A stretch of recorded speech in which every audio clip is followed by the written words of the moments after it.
Just a quicker version. Everybody's here except Pierre. Except Fowler, yep. Good, done. Okay, then the second item on the agenda is just the approval of the meeting minutes. And I will note there were 2 dates for May. There was the May 5th and then the May 13th for the follow-up meeting. So hopefully everybody had a chance to review. If so, we can motion to approve or we can discuss anything. I'll make a motion to approve both. Support. All right, that was Ike and Shay with the second. All right, all those in favor say yes. Yes. Yes. Yes. I also say yes. All those opposed say no. I'll abstain as I was absent on the 5th. All right. But that is a majority vote, so the meeting minutes pass.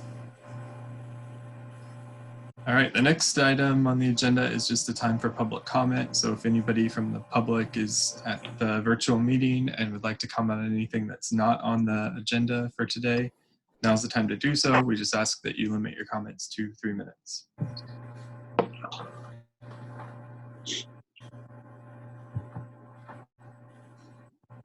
And we will move along then to new business. So there are 4 items on the new business list today. And we will start with the COA for 155 West 12th Street. Unless, Phil, I guess maybe we could do a quick, do we have homeowners from all of the projects online? And I think we do, at least getting started here. okay. I'm not sure if we've got all the way through or not. But the first one is present, so we should. First one is, the screen says Matt Fry. Is that David? Or is that Matt?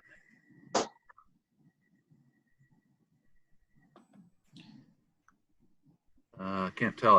I see the name on the screen, but can't tell who that is. Oh, I see. I see what you're saying. I see it says Matt Fry too, but maybe that's in for David, but I'm not sure if that individual is muted.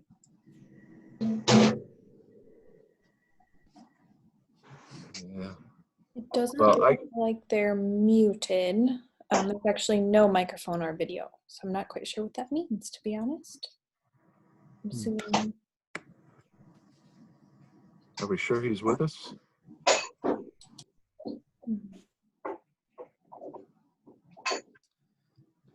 Nope, not entirely. Yeah. Not entirely. Okay. We could delay this one and come back, give him a chance to get connected. I'm assuming he's not hearing me, but I guess I don't know that. Just trying to see if there's anything. Dirk, you jinxed us. We're no longer professionals at this. Handled it so well. Okay.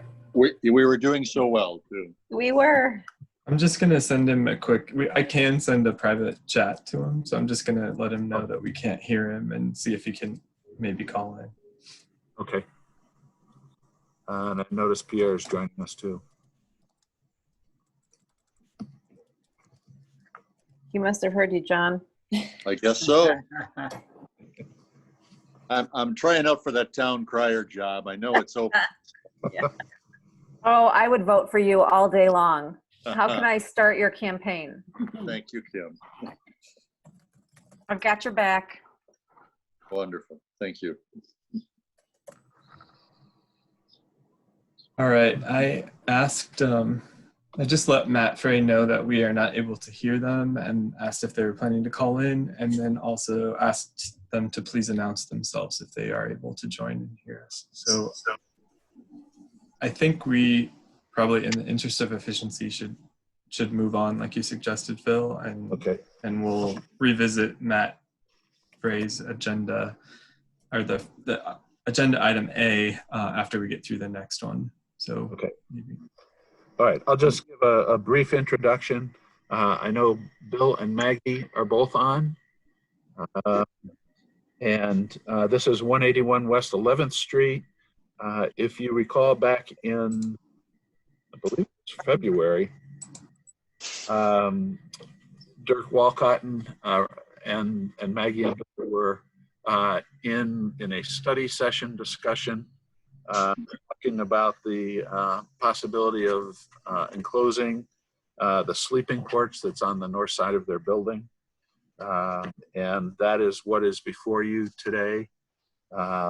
It's a request. It's a 1910 bungalow style. It's 2.5 story. The owners are proposing the removal of the full width of the sleeping porch and the rear dormer, and are proposing to replace it by a full width second floor addition that overhangs the first floor rear elevation and the west side of the first floor as well. There will be no similar overhang on the east side from the drawing. Within the new infill addition, they're proposing 8 new wood awning windows. And maybe, Mallory, if you want to go to some of the elevations, we can kind of talk with those showing. Okay, maybe stop there. And just to give you the orientation in plan, this is the second floor plan. At the top each side of the drawing. On the left side is the existing sleeping porch, and then on the right side is the expansion of the interior space that they are hoping to accomplish with this property. If you want to go to the next one, Dirk, we'll give you a chance to give a bigger explanation of this in a second here. Just a summary of the rear elevation. You can see the insertion of windows, horizontal windows on both side elevations as well as along the back, and then a center grouping of 2 double hung windows, I believe. And in the attic space, the pairing of double hung windows there as well.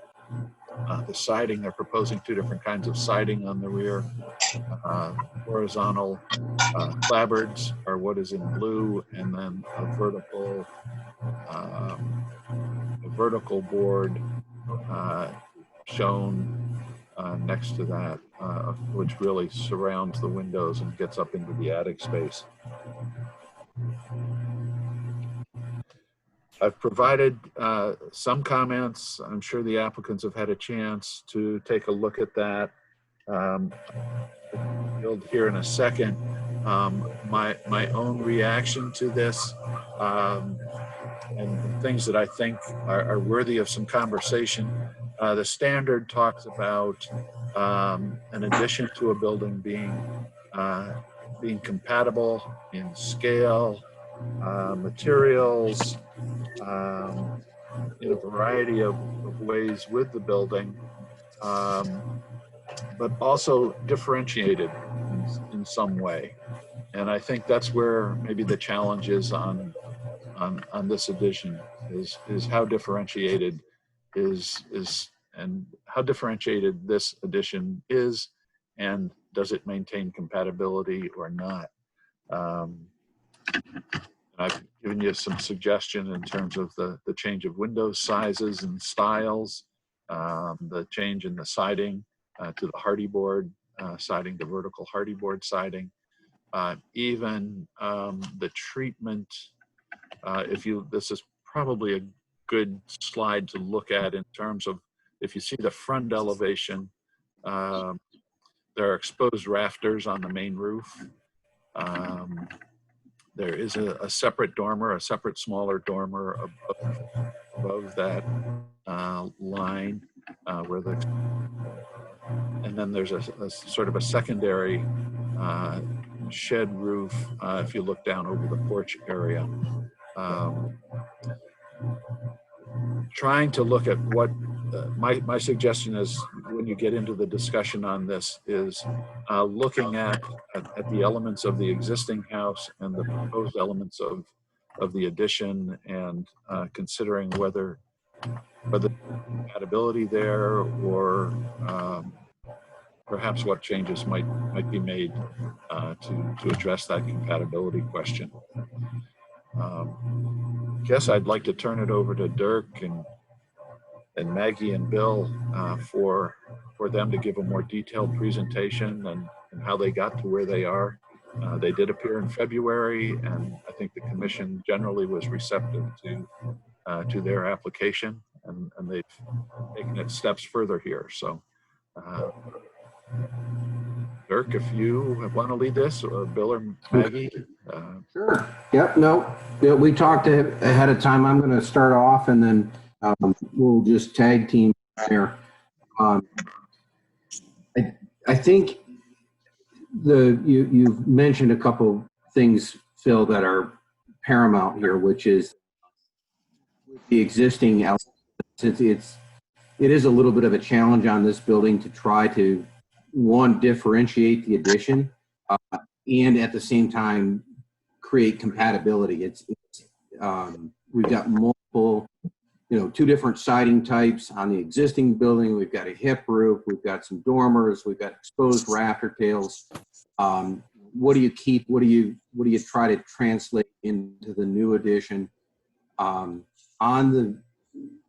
We took your comments from the last time.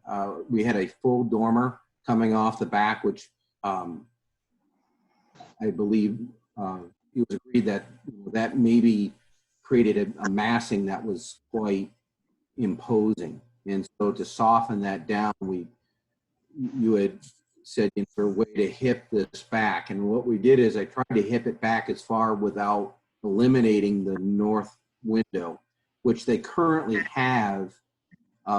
They do have a dormer off the back. And so we were trying to maintain some kind of fenestration to the attic area. And then they do like the idea of having additional storage space up there. So we tried to give them as much storage as possible, but also soft that gable condition. We did not take the rafter tails around to the back in order to differentiate the addition from the existing.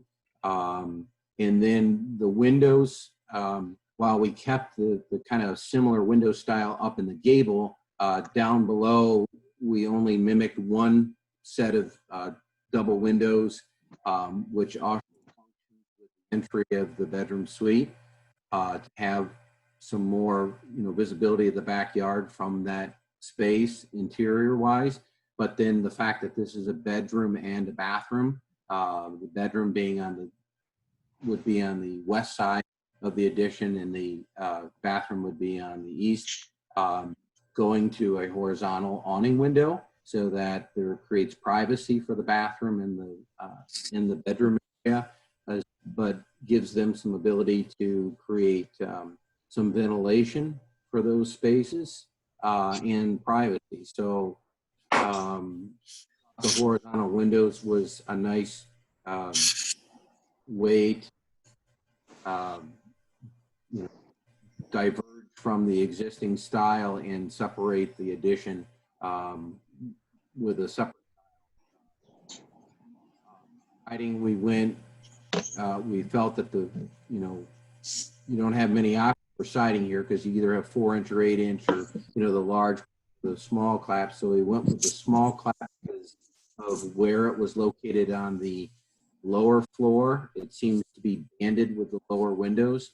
So we thought it was a nice offset to have it horizontally on the second floor, since the second floor was mainly the large clapboard, exposed clapboard, and then introducing the hardy board to accentuate and again differentiate the addition from the existing. Bill, Maggie, do you guys want to add anything to that, or? No, I think that explains it. I mean, unless Bill has something, I think you explained it very well. No, I don't have anything to add. Okay. One additional comment. There was discussion about the overhang element to the west, and interior-wise, Bill and Maggie would the offset there in that really created a problematic problem for the functionality of the space. It kind of sticks in about 30 inches, and when we started to go through some layouts for furniture and how to function the suite, it just didn't make sense. Bringing it all the way out to the west elevation really eliminated the problems that we were presented with.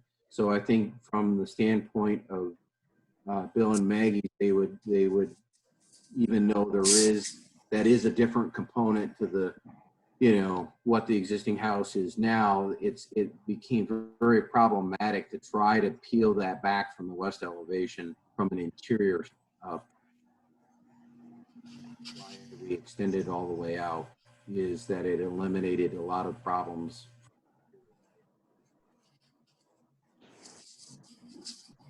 Dirk, on that point, just for clarification from me, I read that as the west wall being inset. Am I hearing you incorrectly? Of the Correct. So west wall? Yeah, the west wall where the porch is above would not be inset, right? It shows in the elevation.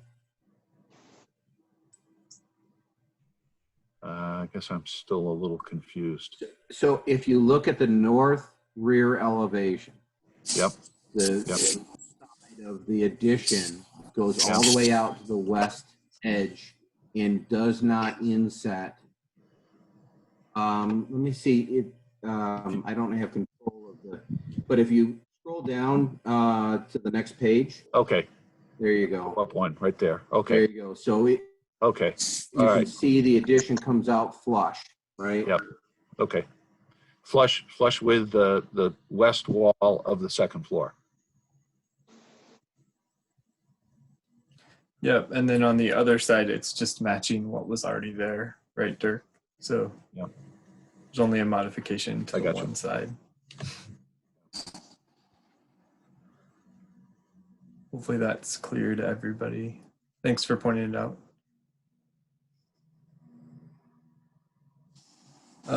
I would just kind of add, I mean, I appreciated the notes that you added to the elevations.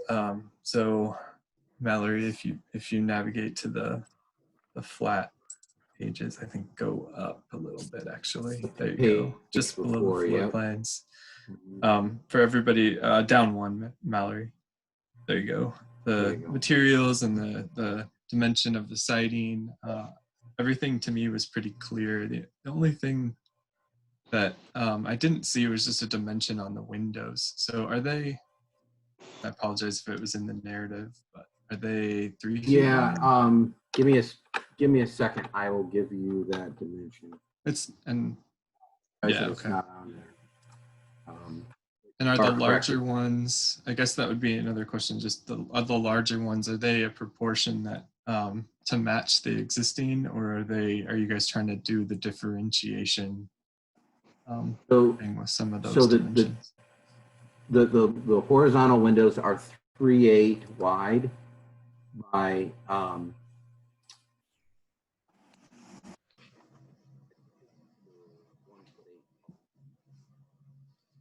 1'8" tall, and then the double hung windows, the two double hung windows, each of those double hungs is the same dimension as the original windows.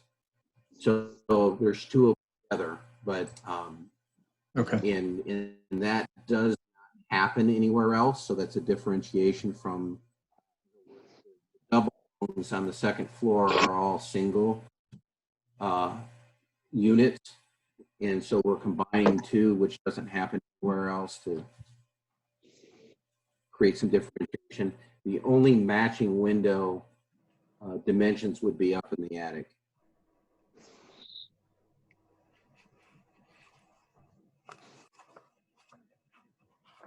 All right, so let me just repeat back directionally so the attic windows are matching the attic windows on the other sides of the home, and then they also have the same muntin patterns. So dimensionally, that would be the intention. Yes. Okay, and then the larger windows, the larger operable windows, are actually the same proportion as the ones that are single on the other sides of the house. They just are grouped as a pair on the new addition, and then the horizontal windows are just new in general to the project.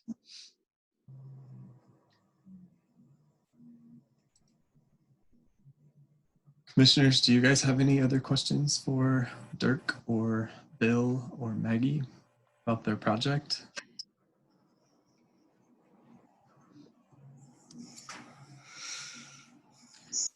And if not, I think, like Phil said in his packet, he kind of gave us some talking points to think about. So things to consider. The first one was just kind of the massing. I do appreciate, like, some of the studies we saw earlier, I felt like were much larger. So you guys did lower the ridge line and work to kind of minimize the massing. I think it was an interesting decision to intentionally differentiate the dormer. So you're not necessarily trying to recreate the same historical dormer on the back. You're acknowledging that it's a new one. Another point that Phil had in his was just the window and the siding selection, kind of trying to incorporate similar vocabularies, but then also point to the fact that this is an addition. It's not necessarily meant to just look like an extension to the original building. So those were the key points that Bill kind of called out. I'm sorry. I guess one of the big ones was just the removal or enclosure of the historic sleeping porch. So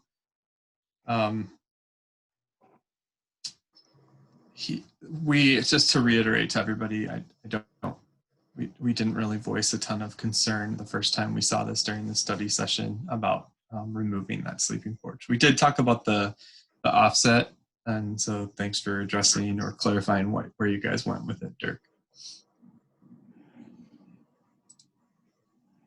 All right. Andrew, if I could just add one more element that I did not mention in the memo, Yep. that you can actually see on the photographs better than you can see it on any of the drawings. I don't think it was integrated into the drawings, but there are some brackets on the house as well, which is a common feature of this style of architecture. They're hard to make out, but in the lower right picture, you can see the one towards the front of the house. There's a bracket just left of the window. On the lower left picture, similarly, just towards almost when you get to the eave, there's a bracket. So there are those elements as well that were not integrated into this, but maybe provide some an element that could have been incorporated or could have been an element brought into this, but clearly they've chose. That's another one of the differentiations.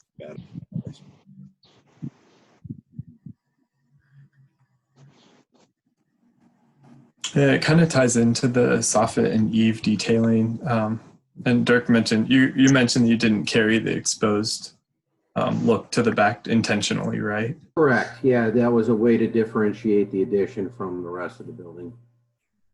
Are the brackets not being shown on the visual package just, is that just a modeling thing, or is that so intentional?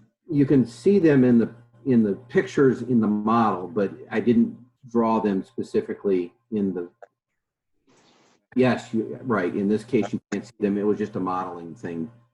Okay, so the brackets that are in place on the east and west sides of the main roof would obviously remain in place, and then if I'm interpreting your design correctly, there just wouldn't be any new brackets with the new addition. Correct. Yeah. Okay. Thank you for clarifying that.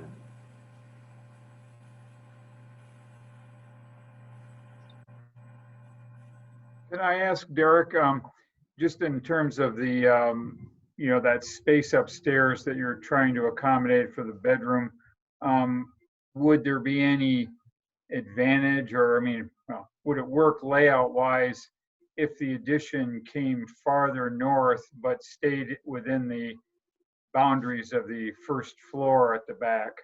In other words, if you gained a couple of feet north, but then kept the west side at the same level as their same, bump out or indent as the original porch was. That's a good question, and that is something that we've researched. the issue really is the bump out. Depending on where, you know, the bed ends up and they need to work a new closet in there, the bump out really, interestingly, you always get into these and you find little things that just hamper you on the design piece. And we went back and forth on how to address that, in the space just seemed kind of broken up. And getting rid of the notch was really the thing that resolved the problem. Going further out still creates the notch and didn't really add any valuable space, and created some structural issues, because the further you cantilever out over that existing structure, the deeper the members need to be, and we only have 2 inches to play with in terms of height. In other words, we really couldn't go to a much deeper floor structure up there without reducing the ceiling height in the main floor below. And part of the construction of this is this upstairs sleeping porch was built on top of the roof, lower floor, and we're trying to not penetrate the lower floor during the construction, so that we're not exposing the finished area to, the idea was to do this addition while leaving that existing roof that's there. And we can do that with regular 2x8s, but if we go any deeper than that, 2x10 or 2x12, now we're actually have to lower that joist bearing, and that would mean roof adding significant cost, and that's their kitchen down there, so that would mean significant, invasiveness to the lower floor.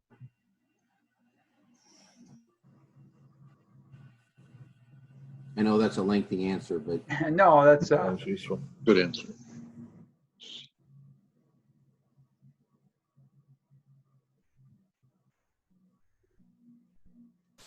Are you just thinking about the massing, Mark? I guess that overhang thing just, I don't know, maybe bothers me is too strong, but my parents, when they moved to Holland, they bought a house that's very similar in style to this one. And I was looking at some old photographs of it, and it actually has an old sleeping porch that was converted. And there are brackets underneath because it overhangs actually, maybe might be as much as 4 feet from the upstairs overhangs the downstairs, and the brackets then tie in with the elements because they have the same thing. They have brackets under the eaves, and it just made it interesting, kind of similarity. And when I look at that, I thought, well, maybe that would be a solution to extend the house straight back and still be within the the original walls. So anyway, it was just a thought. Plus the brackets, again, they're part of the vocabulary of the whole house, and kind of add some value maybe in that regard.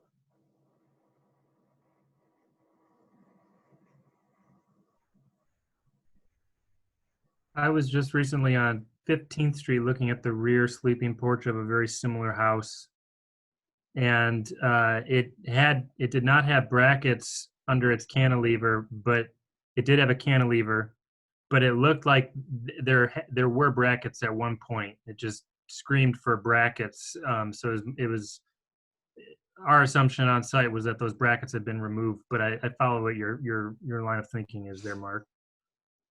I think the other thing that I guess that suggests is, in my site visit to a similar house, is that these cantilevered porches do have some basis in historical vocabulary.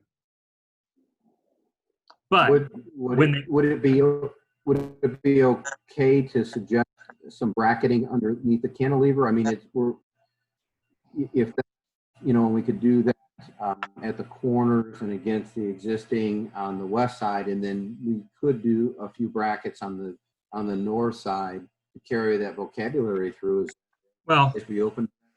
Yeah, I think maybe that would be interesting to look at, because when you're cantilevering like that, part of the language of the brackets is this vocabulary that's dealing with gravity, right? That's somehow coming Right. in, supporting that gravity, and it's making an expression that might not be realistic, might not be physical. They might only be decoration, ornamentation, but they are speaking to that gravity. Totally understand, and I could see where that would add some value. And it's really, while it's vocabulary, it's a very significant component of the discussion. From a cost-wise, it's something very easy to do.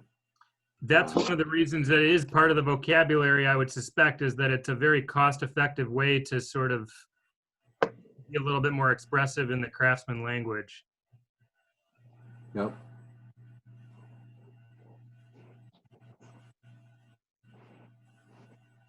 I appreciate the tension that you're dealing with when you say you want to seek compatibility, but also differentiation. I find the horizontal expressions on the back of this to not be very compatible with really anything else on the house. Just to be very candid and not beat around the bush too much. I just don't know that that really comes from the same language, or has really much basis in the parent language that you're trying to build off of here.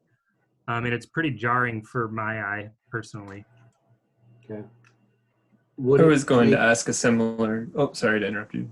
No, I was going to say, would it make more sense to invert the hardy board and the horizontal, because on the first floor the small clapboard is within the, you know, the head and sill of the window, the fenestration, and we could mimic that by flipping the hardy board and the horizontal on the second floor. Would that make sense?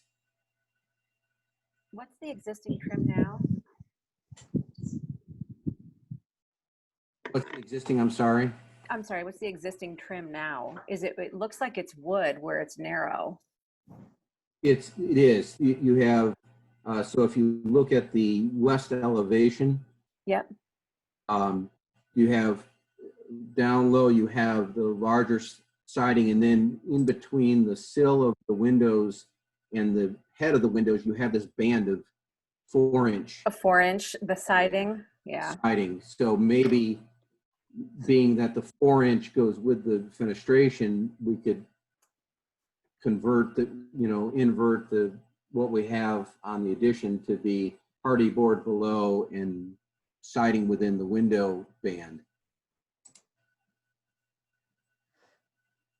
I guess I was just curious if you would do the vertical on all of the new. I saw the 4-inch horizontal as your attempt to kind of tie back to some of the existing 4-inch siding that isn't on other parts of the house. And my question was just going to be if you guys, the designer and the homeowners, would be opposed to just using one siding type on the new addition. I personally do not have a problem with that aesthetically. Bill, Maggie, what are your thoughts? This is Bill. I don't have a problem either. I just, again, it goes back to what I think our original understanding of the addition is to differentiate. So I think that was the biggest, question we had of the commission is to, if you want to differentiate, how do we do this? So, and now you're asking us to replicate the siding on it. So if you're happy with that, we're okay with. I don't think we have any issues with having common siding on it. But we just want to make sure we're meeting your expectations as of the differentiation. And again, we were talking the brackets. I don't have any issues with brackets. But again, that more ties into the old architecture. And if you're okay with that, I don't have any issues with it. So that's my 2 cents. Maggie and I aren't together, so let's get her opinion and we'll all learn at the same time. Well, this is Maggie, and I agree with what Bill just said. I think that it would look, I would actually like it going horizontal better than the vertical. I just think that there's so much going on in this house with different siding sizes as it is. It just seemed like a lot to me. So I think going that way would actually, I would not be opposed to it at all. And adding, what did you call them, brackets? The wood, I think that would actually look nice. So if we could do that, and you're I'm good with that too. Sometimes we get into situations like this where differentiating just is kind of the same way of saying not creating a false sense of history. Mm-hmm. So sometimes we'll have homeowners that want to create a false sense of history on a house that wasn't meant to look that way at all. So I think this is probably clears that issue up for you and gets you closer to what you probably really want. Right. No, that would be, yes, definitely. I think it would. I think we would like it. I think the overall house would look nicer like that. So we'll go with the all hardy board. That's what we're talking about. I think they're talking about all horizontal siding. No hardy board was the way I was hearing it. Right. Because the hardy board was the vertical, correct? Am I? Right. Okay. Yes. Yeah. Are we recommending 4-inch or the larger, wider siding? Well, I mean, projects don't necessarily set precedents, but we've seen projects before that have intentionally gone with a wider siding on additions just to speak to that, the concept of it differentiating. So you still get the horizontal lines, but the dimension is a little bit bigger. But I'd be curious to hear the commission's thoughts on that too, if the group would prefer to see a matching dimension or something that's intentionally different. Right, because I already have 2 dimensions on the existing. That's my question. Right. Yeah, you probably don't want to add a third, so you'd probably want to stick with one or the other Match to one match of what you them. have I already. worry about adding the third, coming up with kind of the same problem we have now, which is a lot of different things going on that don't look like it was well intended. So which one would you prefer to continue? The same, I guess, since those walls are in plane with the upper walls of the original home, is it the same dimension on both sides? And it would be a pretty easy answer. You would just match the.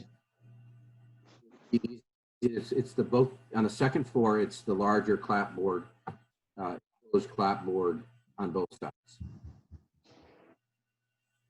Yeah. To me, that seems pretty clean. Yeah, I think the smaller is it the 4-inch that's the smaller in between the windows? That's Correct. sort of a that to me reads like a kind of a special extra thing that the original designer put in for an aesthetic look, and therefore is money spent on appearances at the eye level and kind of on the sides of the house. Things that go on the back of the house are going to tend to be a little bit more casual, a little bit more cost effective, which I think would lend credence to the larger clapboard used in that case, rather than the more refined 4-inch. And I think if you go with a continuous siding look, then you can just kind of make the case that your windows are the differentiators. Well, and I mean, yes, I suppose that's an if yet, right? I mean, whether this commission is comfortable with that bump out going away from a massing standpoint, right? Correct, Nick. I think where we're at right now is the horizontal siding continuing around and then adding some additional brackets. What about those horizontal windows? Would those be changed then to be more like the existing windows? Or, I mean, and when I look at it, to me, the fact that you have this much broader gable in the back is almost enough of a differentiation in terms of, you know, recognizing it, that it's different and it's an add-on to the house. And I would feel pretty comfortable mimicking more of the window designs throughout the back than trying to introduce those, you know, awning type windows. I mean, myself. I agree, Mark. I would just throw in, I think on the east side of the window, it looks like you had a smaller square window, and maybe a smaller or series of smaller square windows rather than the elongated windows might give you, it might relate to the divided light in the attic. It might relate to your grouping of the two double hung windows, but give you a pattern that is still differentiated from most of the house, yet maybe ties in with it a little bit. Just something to look at. I'm going to have to defer to Bill and Maggie, because in the original concept it did have some square windows, and I'm not trying to put them on the spot, but they liked the longer you know, windows without the grill work, you know, without the buttons in them. Yeah, and I haven't seen what it looks like in a drawing, so you know, maybe and they Also, were operable. You have a 5-foot dimension called out, so from finished floor to the sill of the window. I'm assuming that's a hold to dimension, or that's a target. That was yes, that was to try to, because that from a privacy standpoint, it was try to help them understand, you know, visibility from looking up into the bathroom and the bedroom. To see the tops of people's heads. Right.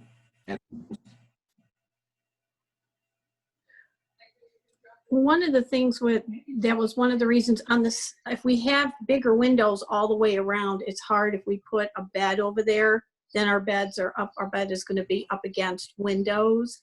And so we thought maybe having the higher ones, even if they weren't 3, if we wanted to do a longer one, but something where we could put a bed under it and have the window above it.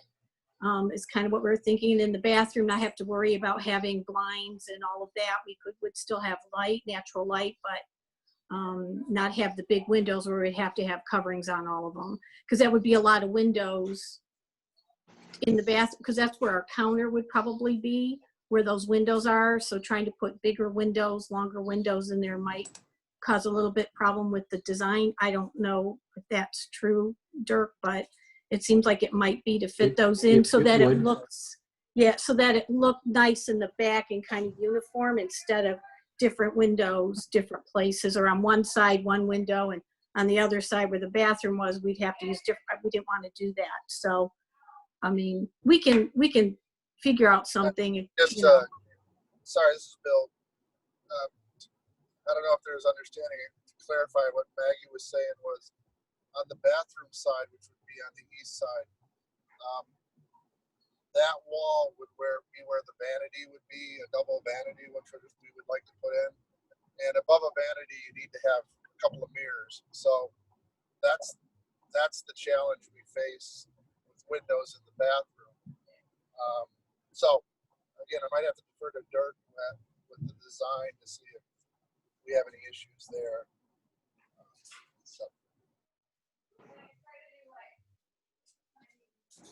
One option might be small casement windows, because then you do get the opening value, but you could get them with grills in them so that they looked like they were part of the house more. And yeah, all of us who live in older houses, you know, we face the issue of curtains and, you know, ill-placed windows all the time. Sadly, it is a part of living in in an older house where you sometimes just have things inconvenient. But you guys have kind of random window placements all around the house. I mean, when I look at that one side, it's like got 6 different kinds and sizes of windows. So in some ways, I feel like you'd have a pretty good license to put windows where you wanted them and not be governed by a very symmetrical look like you have right now. You know, I think you could adjust the windows where you wanted them and they'd be fine. I would agree wholeheartedly, Mark. A little bit more of a ad hoc randomized look would be more fitting for maybe the back of the house. This level of symmetry and formality, I think, it reads more like the front of a building, and not necessarily a craftsman building, but just the front of some building. And if there was a little bit more randomized, like you're suggesting, to meet the needs and fit the floor plan, that would have a bit of a casual character that would be kind of expected in a backyard. Yeah, we're open to whatever to look at. Obviously the recommendations you have. The windows are certainly something we can discuss. We're taking input on, really. So, but I think the only thing our biggest concern, our big want would be the privacy factor in the bathroom and in the bedroom, to have that north wall, the ability to have a bed on it and not be in front of a window. Other than that, I think we're pretty open to the size and style of the window. Correct, Maggie? Yeah, no, we can work with you on what your recommendations are. I don't have a problem with that. We just thought those windows, we were also looking at trying not to look like the rest of the house. So we thought those would also be nice to have the middle window looking like that, and then the other ones not. So yeah, but we can work on that. That was not for us set in stone. Is that large middle window in the closet?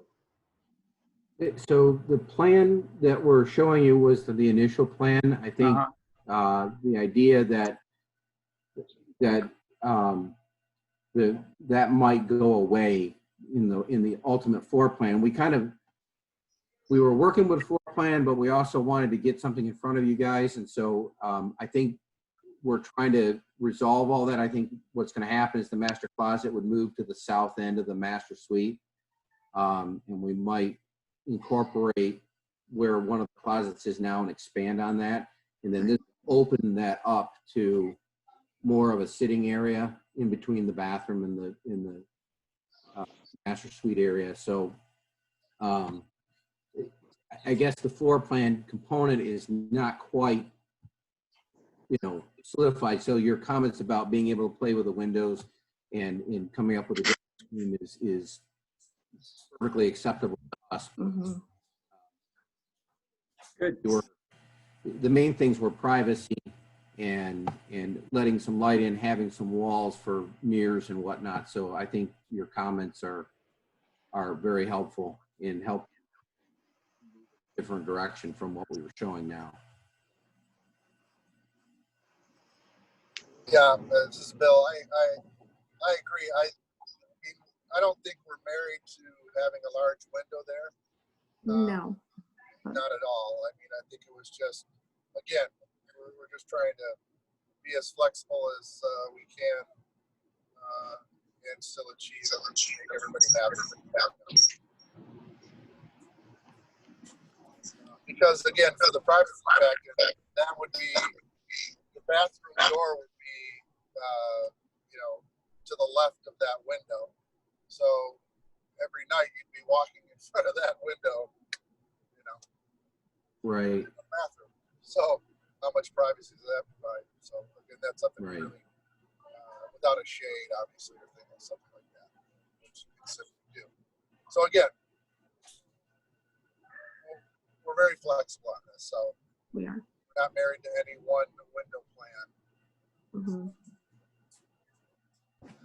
So lots of good discussion about the details and the siding materials and then the window layouts. I think I would just like to remind the commission, if there were to be a motion, it would be feasible to suggest that the window design could be evolved and come back either for Phil to approve or for the commission to discuss, and that would hopefully still give the homeowners and the designer the opportunity to move forward with the potential of the demolition and then also just the massing and some of the other materials that are required by the project. So keep that in the back of your minds as you're thinking about next steps for the application. Yeah, and I think it's worth really, noting that your openness to this discussion and your flexibility and desire for that kind of feedback is really appreciated on our end as well.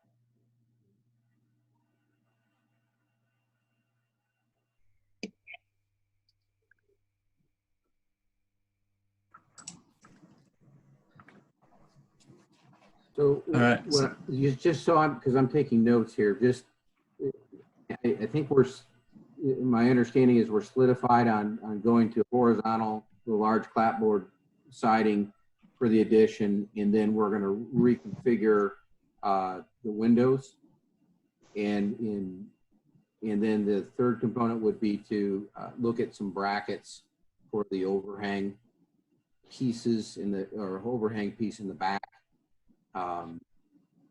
Those three things, is that what I'm hearing is direction? So Dirk's doing a good job of queuing up emotion here, if anybody's feeling inclined. Do we want I've been in meetings like this before. Yeah. Yeah. Leading the witness. Do we want to say anything about the characteristics of the windows?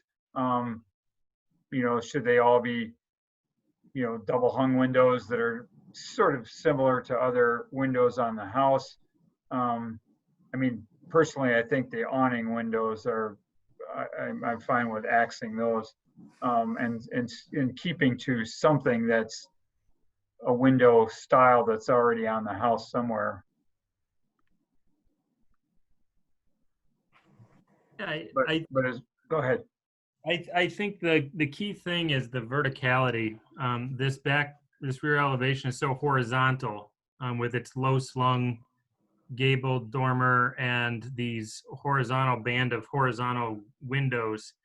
And now we've taken the siding and made it horizontal too. So I think to get back to kind of the character of the house, to make whatever windows are selected, to make them more vertical than not, would help tie them into the rest of the windows in the house. I know there are exceptions, and it's okay to have a few exceptions, but that general orientation you might find that that's helpful. I agree. It's making that whole addition really squashed, because everything has gotten very, very horizontal. This is Bill, and I'm not I'm sorry, Kim, I didn't mean to interrupt. No, that's fine. Go ahead. Okay. Perhaps if we were to use the double hung type windows on the west wall, have one in the center, and then possibly have one on the east wall, which those are the windows that are viewable from the street. Would that be, and then along with those, a window or two in the bedroom above on that north wall, that were placed higher, obviously. Would that be something you would help give the appeal that you're looking for, rather than the squatty look that it would have?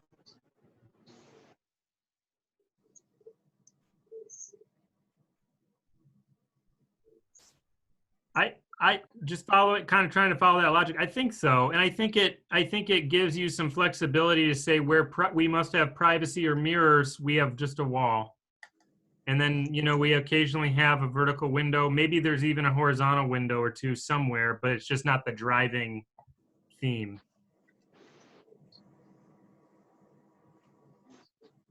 So I think, Bill, I can come up with some options for you guys. that's what I was going to ask you, Dirk, to look at it. Maybe we could have a discussion later this weekend, and then resubmit it and send it on to the commission to look at. Because if you look at the old sleeping porch that's there, and even the front porch, it's this big bank of windows, which you guys kind of are showing here. But Right. even the orientation of each individual pane of glass is at least slightly vertical. Yeah, and I agree. I think, and I don't think it would take away to have that type of a window, a double hung on the east and west walls. I don't think is an issue with privacy in the bathroom, because I believe I'd have to look at it with Dirk, but I don't think we would have an issue with that. I don't think there's an issue with that. And again, I think from the street, coming from the west side, it would be more compatible to the bedroom windows already there. You know what I'm saying? I think the addition of those horizontal casement windows as accent where they're needed versus the driving force Okay. or light source on the back of the house would definitely probably suit you better in terms of consistency between the old and the new. Okay, that's great. Yeah, and maybe those that what awnings do have a grill, so that they're kind of still following the language of the grills that you're finding in certain windows, and that can help make each individual light feel vertical. There's also, I was in a Craftsman style of a similar vintage, a little beach cottage in Port Sheldon, and what they had done back in the 20s is they had taken a casement window which would have been very vertical, and all they did was just rotate it 90 degrees so the hinges were on the top, and they used it as an awning window. And so, not to say that these things don't exist within this vintage, they absolutely do. So you can have some fun with that, and still use them where it makes sense. Okay. Sounds fair. I think you give us a lot to think about, and like I said, we're not married there. You know, So we're very open. where are you guys at in the process then? Because we've both kind of like hinted at resubmitting. I guess from a timeline standpoint, would it be most beneficial for the commission to motion or vote on parts of the project and then you resubmit a revised window layout or a revised design, or would it be more advantageous for us to table it and then you resubmit the whole thing later? What are your thoughts? Dirk, you're the expert, so. My feeling is if you're okay with the overall concept, but we need to hone in on the siding and the brackets and the windows, so that I think it keeps us moving in the direction and really solidifies to Bill and Maggie that you guys are, okay with the concept of the porch being, right? Because for them, right, I'm working to a certain point because they don't want to invest further if the commission doesn't, so me approving the overall concept really helps us to move forward. Okay, thanks. Yeah, it really would. All right, so that said, commissioners, is anyone getting closer, or is a motion starting to form in anyone's minds?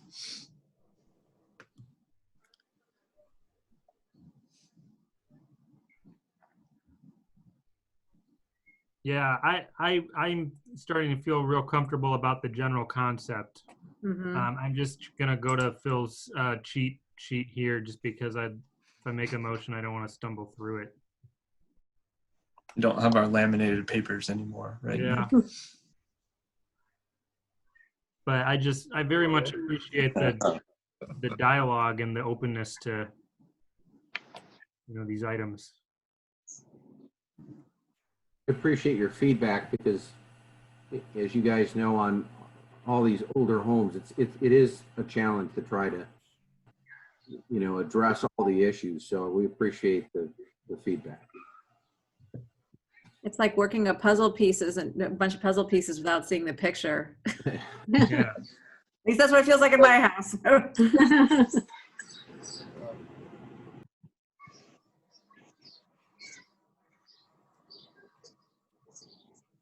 Sorry, guys, it's still opening up here. I live 2 doors down from Bill and Maggie, so I completely understand. Mm-hmm.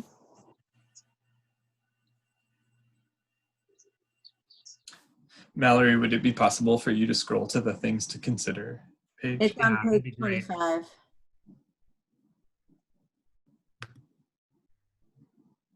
There it is. Yep. It's the bottom half, Nick. Yeah. Thanks, Mallory. Thank you, Mallory. Thank you, Mallory.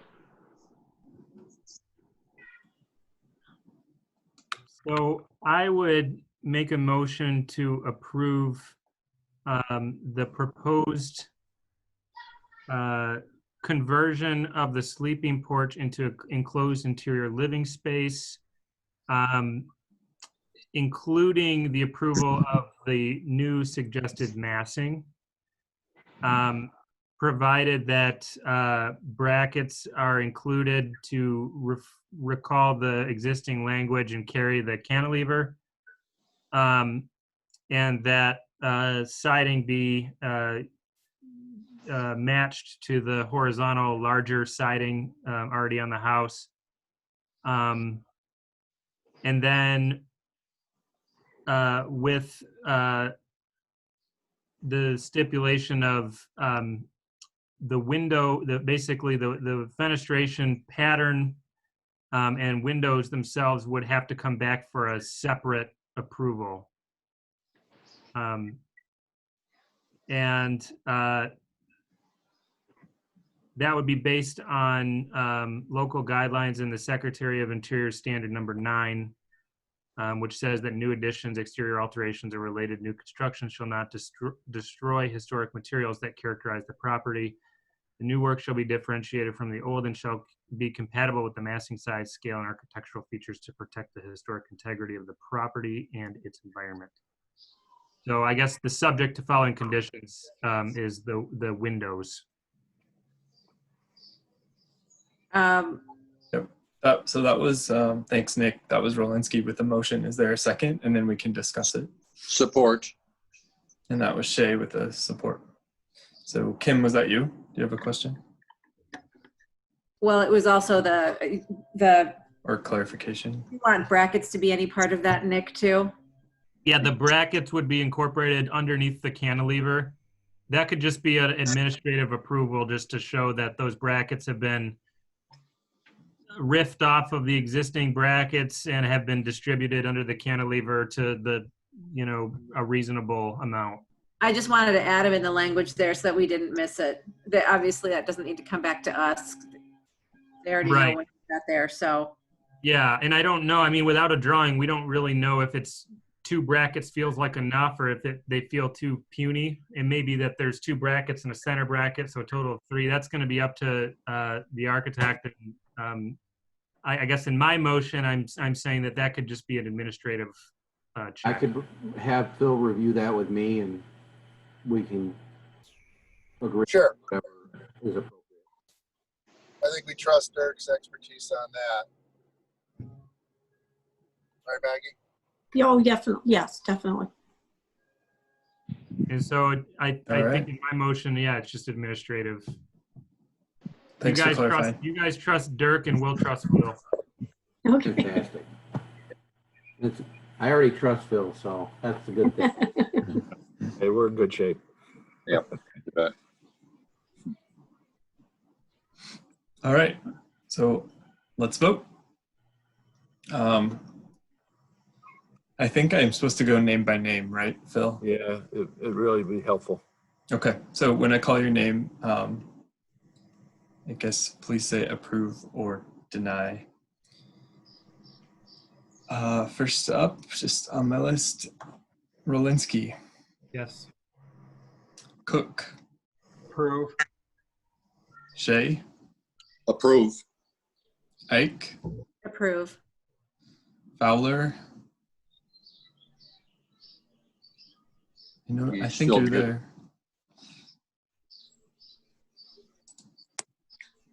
Pierre, we'll if you're go. listening, Nieves, unmute yourself. Approve. Mhm. Stephanie approved. And Mallory, as the host, are you able to unmute him? I tried. Yeah, I'm trying. It's not letting me. So I'm wondering if he's struggling with the same. Okay. Oh, And lost. I think he just disappeared. So I am going to also approve. So that was 6 out of 7 approved. So motion passes. And if Fowler shows back up, we'll get his vote. But all right, so you have your COA. And like Nick stated, please just provide the revised window layout. And Phil will be in, you can work with Phil for the for the details. Already working on it. Exciting project, Cool. guys. Thank you. Guys, thank you for your We're time. excited. Thanks. Thanks for your patience. Good luck. I'll be in touch, Phil. Thanks, Dirk. Okay. Bye. Bye. Okay, I believe Matt Frey is back on the call. So Matt, can you hear us? Yes. Yeah, I was able to join via my phone. For some reason, Okay. the computer app wasn't working. So yes, I'm here. Awesome. Okay. So we'll go back to the 155 West 12th Street, Phil. Okay. I've been saying David Frey. Is it Matt or David? It's actually both. My middle name is Matt. That's usually what I go by. So either Okay. one. Okay. All right. Thanks. Okay. This is a pretty straightforward request. It's 155 West 12th Street. It's a 2.5-story colonial revival with projecting dormers on at least three sides of the roof. The owner is proposing to install 5-inch half-round gutters on all 4 sides of the main house, as well as on the front porch and rear addition. Gutters will be installed utilizing roof straps. There are illustrations of that. The owner is also proposing round downspouts at various locations, intending to divert the water to landscape areas on the ground. They have provided photographs and marked up photographs, annotated photographs that give you a sense of where the gutters will be located, where the downspouts will be located. There is a catalog sheet in there that shows the colors.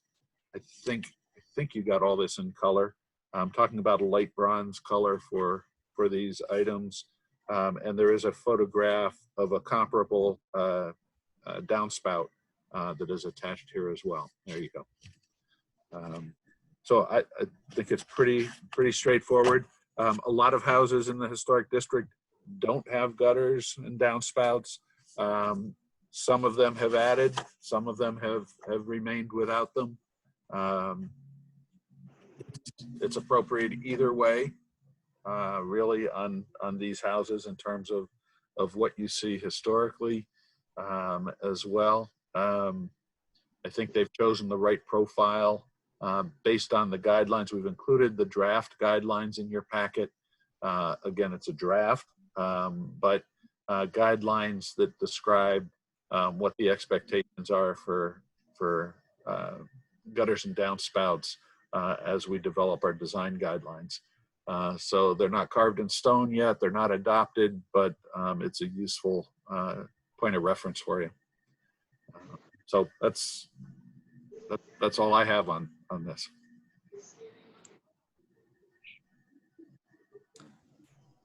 Yeah, I don't really have much more comment than what Phil stated. I thought it was, thanks for including the guidelines, Phil. I thought that was a good use of what we've already talked about. I thought the diagrams that Matt, you provided were very clear, and the cut sheets on the product that you're looking to use were also very clear. So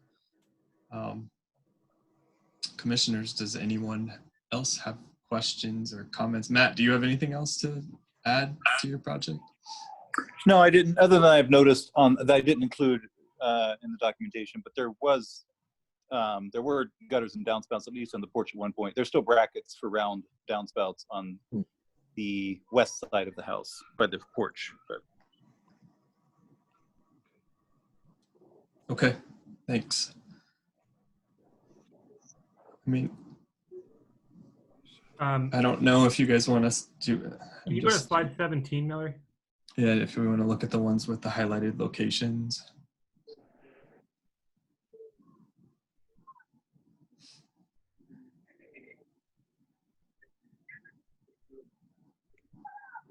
Matt, do you have any indication based on witness marks or holes or anything like that that say that the downspout ran right down that column like that, or is that just a chosen location?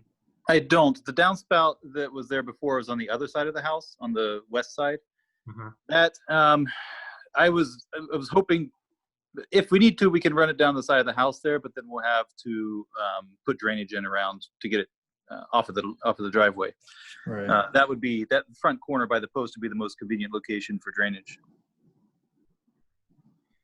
what about the other post, the other column that's the far column? Is that just not in keeping with the slope that you're looking You to mean in have? the back? Yeah. The back of the porch? No, No, I mean Just the left the west side rather side, than the the right. west side. Yeah. Okay, yeah, the gutter installer who gave me a quote recommended putting downspouts on both sides of the porch. They may be able to work around that. The capacity of half-round gutters is it's only like half of K-style gutters. I think he was worried about proper drainage, especially since we're draining the upper portion into it there as well, so we don't have a downspout separate, all the way down the house from the upper part.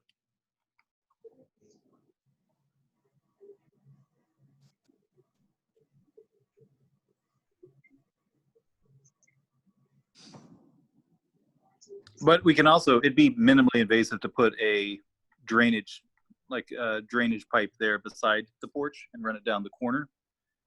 Either way would work. I mean, this is one of those really nitpicky things, and it would be asking you to spend more money to do that. On the other hand, that column is an awfully sort of iconic statement piece of your house. And it doesn't surprise me that a guy selling gutters wants to have lots of downspouts, but to sort of like balance that with, the other sort of perspectives at play, I would love to just be able to look at that column unencumbered by a downspout myself, but it's just a little bit of food for thought for everybody. So you're suggesting just doing downspouts on the west side of the house. Usually I offer feedback without a whole lot of thought through solutions. So, if it's the drain that just goes straight down at the corner of the actual house, or if it's moving it to the west, I don't know. It's just. Yeah, I'd be open to putting downspouts at the corner. Honestly, it doesn't make a whole lot of difference to the installation. So, rather than the post, that had crossed my mind as well, to be honest. Yeah, I think it would look much, much better to have them closer to the house.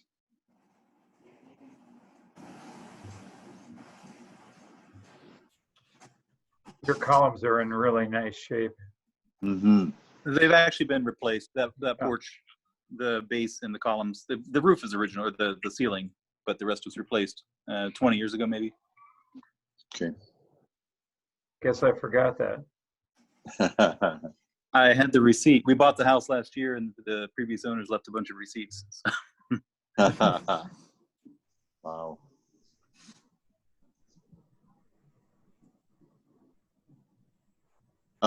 If I could ask, so it doesn't show, but was there a plan for another downspout at the west end of the porch?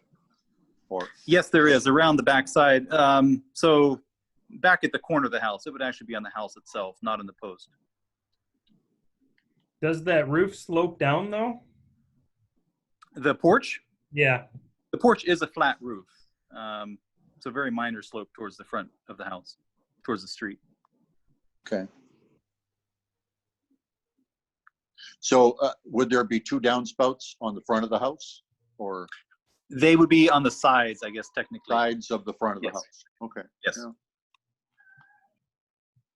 Yeah. If they were able to install it, if they're able to install it with just the one, that would be an option. I'm not sure, again, like with the capacity of the gutters, especially draining the upper one into the lower one, what it would be like.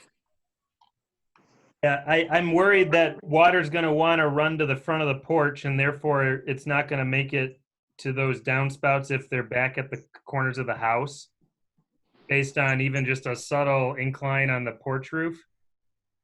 So now I'd agree. I'm struggling to see how that's functional. Right. So maybe that one that's at the column, you just put that one on the west column, so it's a little bit less severe, and then you have one on this side of the house at the corner of the house, so at least the stuff that's on the porch, that lands on the porch, has one downspout that it can logically drain down to. On the west side of the house, kind of tucked away from the drive. Is that what you're saying? Well, that westmost column, there'd be a downspout attached to that column. And then on this side of the driveway, there'd be a downspout attached to the house that goes into a drain. And that would solve your issue of having wash from two surfaces really accumulating on you. No, yeah. But they wouldn't be at the same, they wouldn't be matching. One would be on a column and one would be on the house corner. Yeah, And- I haven't measured the slope on the front porch, so I don't know how much there is, if any. It's only like a 6-foot porch or so, maybe 7 total. I know it's fairly flat, but I don't know how much, and if how visible, draining it to the back of the porch would be, like with the lines of the roof. I think as long as you can save that corner column that's closest to us from getting a downspout, that would be like great. Okay, that shouldn't be a problem. And for the west corner, does that downspout have to come down in the front of the column, or could it come down to the side of the column? Does it matter to the drainage, or? No, that shouldn't matter. It could go either way.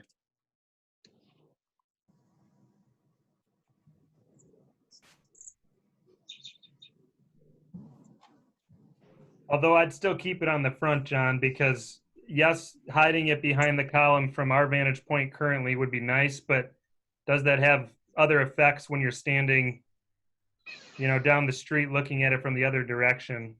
Okay, I see.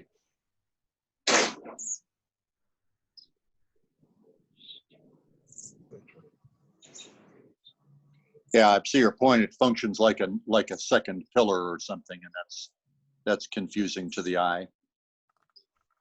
Okay. So if we do a motion, do we want to include that I guess that would be the southeast column should not have a downspout? Is that the only thing we want to specify? I think so. I do Okay. too. Well, I move to approve the application for a certificate of appropriateness as submitted per testimony for the installation of gutters and downspouts at 155 West 12th Street based on the local guidelines and the Secretary of Interior Standard Number 9. The new additions, exterior alterations, or related new construction shall not destroy historic materials that characterize the property. The new work shall be differentiated from the old and shall be compatible with massing, size, scale, and architectural features to protect the historic integrity of the property and its environment, and that there shall be no downspout on the southeast front porch column. Support. Thanks, Mark. That was Cook with the motion and Shea with the support.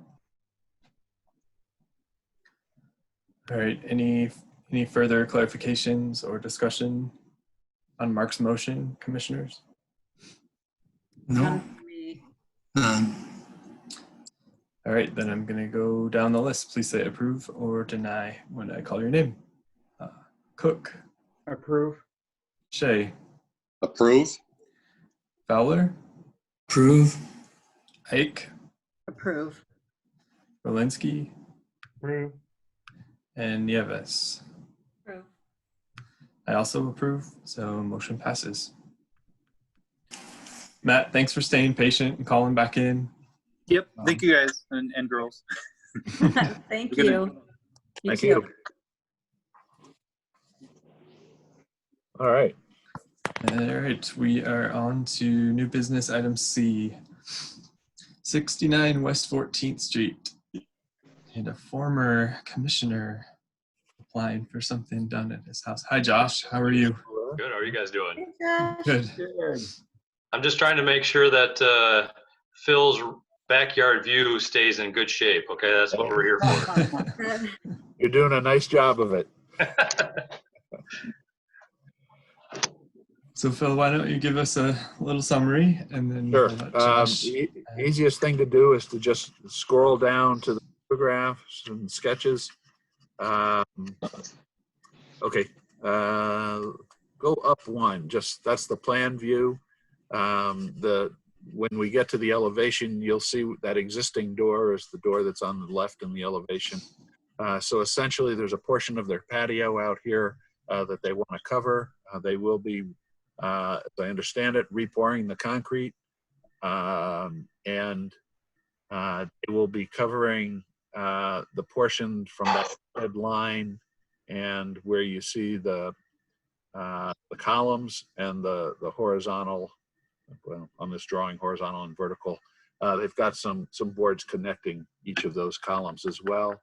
All of that is modeled after, excuse me, all that's modeled after their front porch. So it's pretty clear when you see the front porch what that's intending to show. They're also extending that concrete patio out another, I believe, 2 feet to the north, to the bottom, towards the bottom of this drawing. If you go to the next illustration, it's the top illustration, which is what they're focused on. You can see the columns with the boards connecting those columns. Not a lot to say about it. Again, you'll see it in a minute. They are suggesting maybe some light fixtures, it appears, on 2 of those columns. If you go down to the next photograph, there's a section through that, or perhaps I think really this might be it's a section, but it might be also the view when you're standing on the porch, not under the cover. It's what you'd see looking back at it. So it appears that the end of that roof is an open area looking into that space. And then go one more. There we go. Okay. And there you get a second. That looks like. It's really simple, nice detail, I think, but very simple. Yeah. So, Josh, I don't know if I've covered everything, if I'm not. Yeah, that all looks good. Planning to do, like you said, redo the concrete. Obviously, it's in pretty rough shape. And so we'd like to extend it towards the driveway an extra 2 feet just to give a little extra space. And you kind of see where there used to be a 3 or 4 season porch of some sort there already. That was removed when we bought the house 12 years ago. And so really a lot of it is kind of just covering what was there originally. That space looked like it was about 12 feet wide anyways. And so just continuing on with that 12-foot width. And then doing, it's just going to be a shed roof, 3/12 shed roof coming from just below that upper window and then down towards the driveway. So there's about 7-foot clearance or so as you're walking out underneath the porch and then down onto the ground.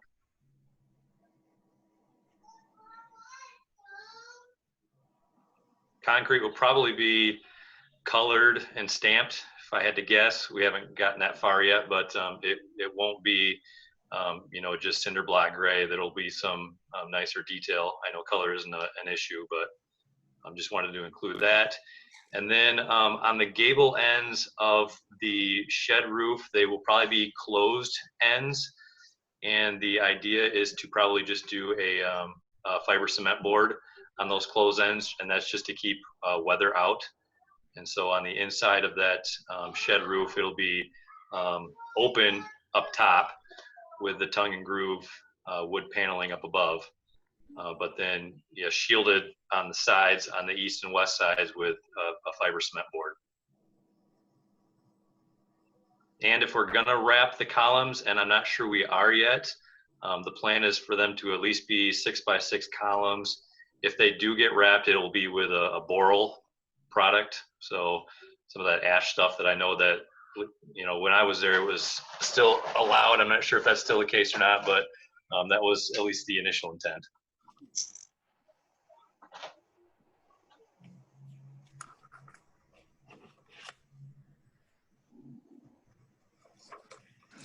And it will, the roof will mechanically attach to the existing home, right? That's correct. Yep, there'll be a header plate just below that upper window. There's a brick sill attached with that upper window, and the wood plate will be just below that, and that will go into mortar joints to attach to the house.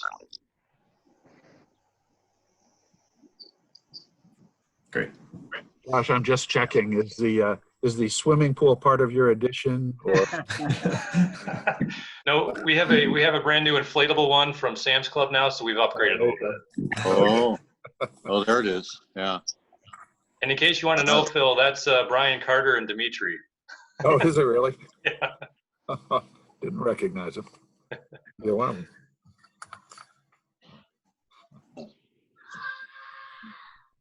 So that's the old porch there. That is, yep. Wow. Oh, Almost like a conservatory. Mm-hmm. uh-huh. What was it, a flat roof, do you think? I would imagine so. I mean, there's 2 other flat roofs on the house already, so what's one Okay. more? Oh, yeah. One more set of leaks. You can shovel them all at one time. Yeah.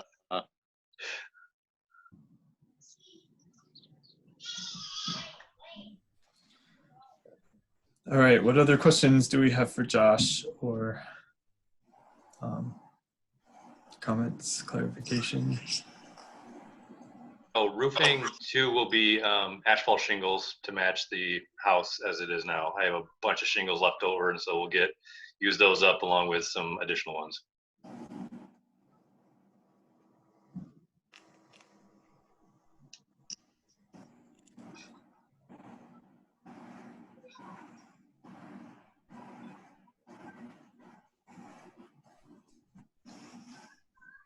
So the brick detail that goes around that concrete pad will not be replicated? That's not the intent. That's correct. We would be pulling it out. I suppose we could work with it somehow. I mean, my intent is to keep it in case there would be some use for it down the road.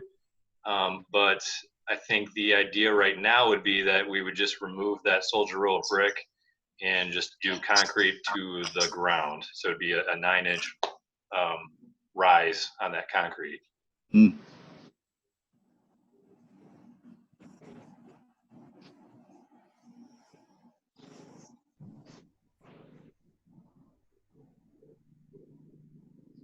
Does that soldier row, does that go around under the whole pad, or was it just where that little Four Seasons porch was? No, it goes around the whole thing. Oh. So I guess the issue with that is if we decided to extend it out 2 feet, we'd have, a 2-foot gap on either side, probably right by the house where there wouldn't be any, because I doubt we'd be able to find anything to replicate what's there already. But certainly open to suggestions on what we could do there. I also don't know if that's part of the reason why perhaps that lip sank. I don't know if there's a structural issue there too with having that soldier row of brick there. If that affects that upper layer of concrete or not. Not sure on that.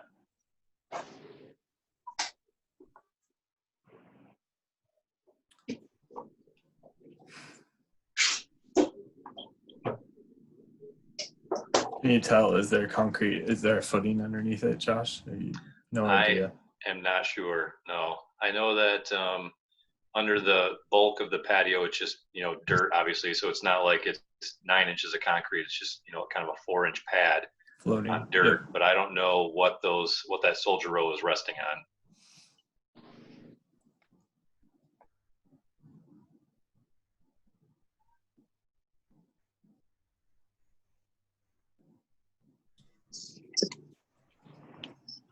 Here, was this house built? 42. Oh. Pretty utilitarian all around, inside and out.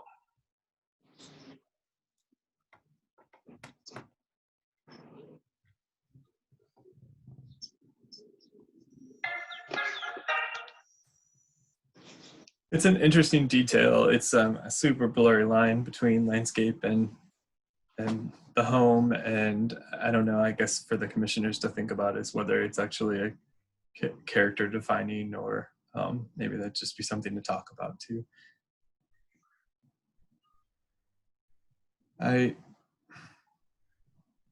Yeah.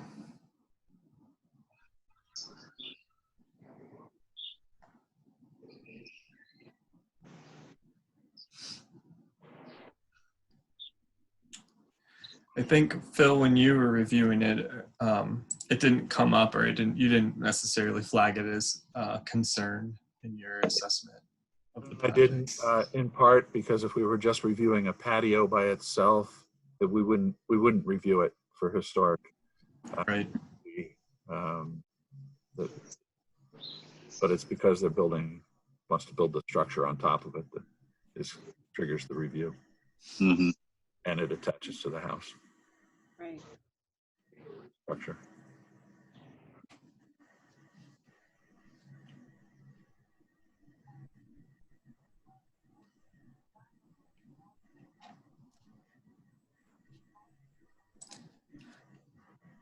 Andrew? Yes. I'd like to move to approve the application for a certificate of appropriateness as submitted and per testimony for the installation of a new patio structure at 69 West 14th Street based on local guidelines and the Secretary of Interior Standard 9, under which new additions, exterior alterations, or related new construction shall not destroy historic materials that characterize the property. The new work shall be differentiated from the old and shall be compatible with the massing, size, scale, and architectural features to protect the historic integrity of the property and its environment. All right. Thanks. That was Shay with a motion. Is there a second? Second. That was Cook. Cook. Thank you, Mark. All right. So the motion has been seconded. Any questions or clarifications? No changes really from the Can I ask just one application. more thing? Yep. Go for it, In Josh. terms of, so the front porch does have some dental molding, and as well as that 3-season porch that used to be there. Would that be a detail that I could potentially add onto the front as just a decorative thing, or are we starting to get into that, replicating a false sense of history and not wanting to get too far into that and still wanting to differentiate it somehow?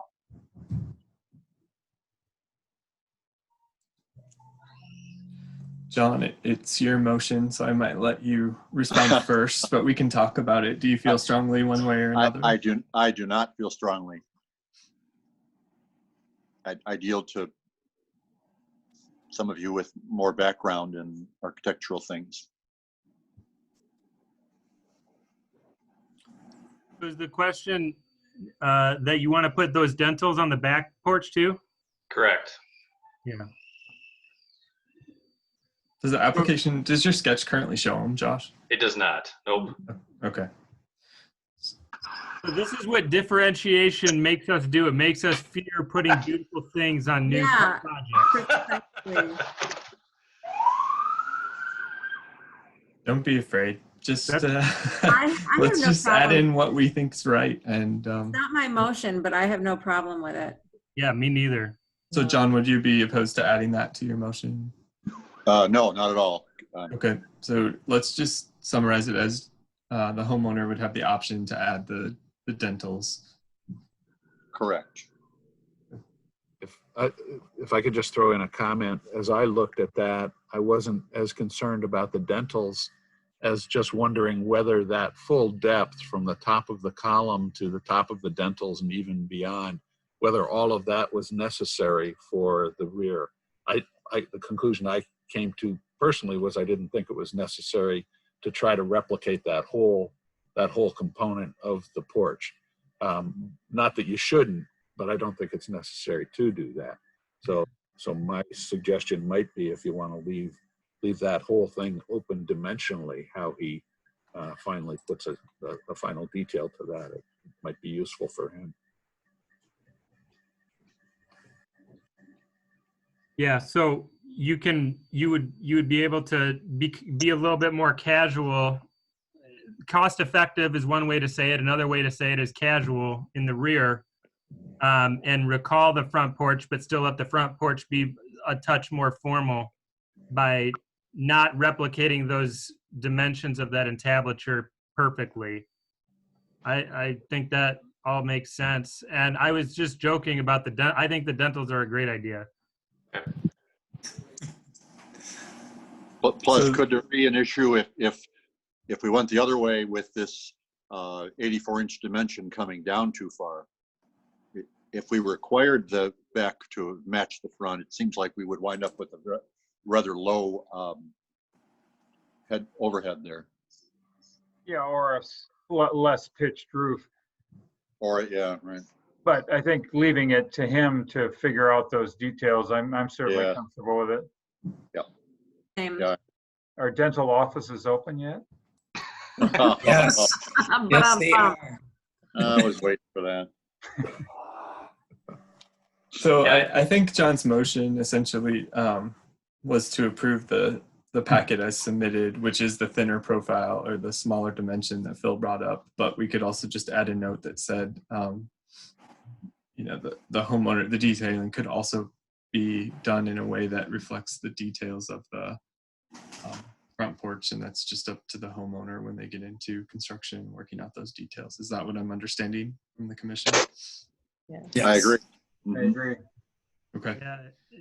And Josh, not that you're looking for more advice on this, but even if it didn't have that horizontal band and it was just the dentals, you know, that you could have some fun with how you water down that design. Yeah.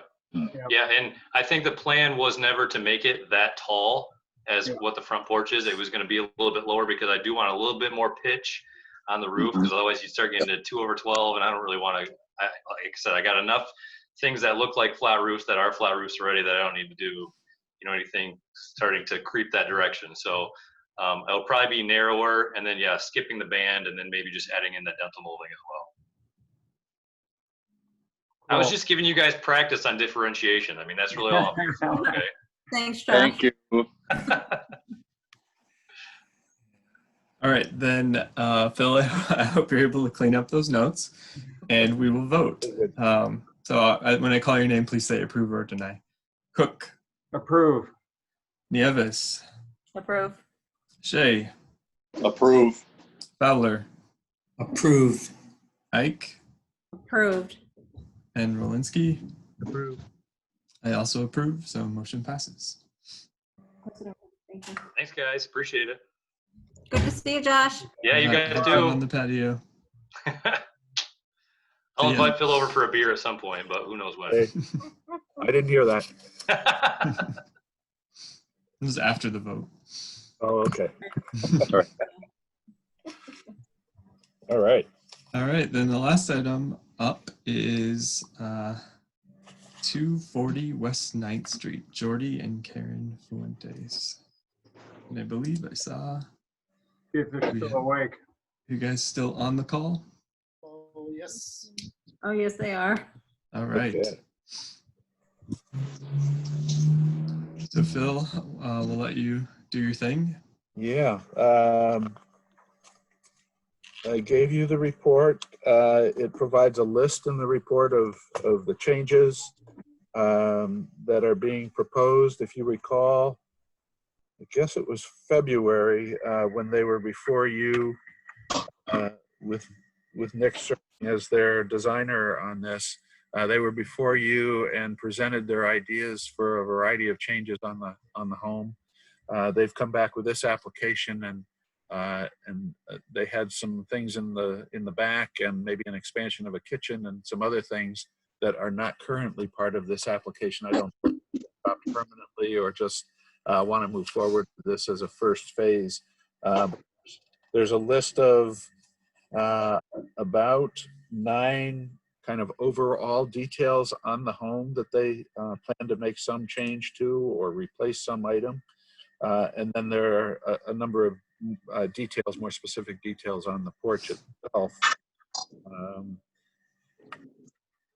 Mallory, if you want to go down to the front elevation, probably the most helpful. Yeah.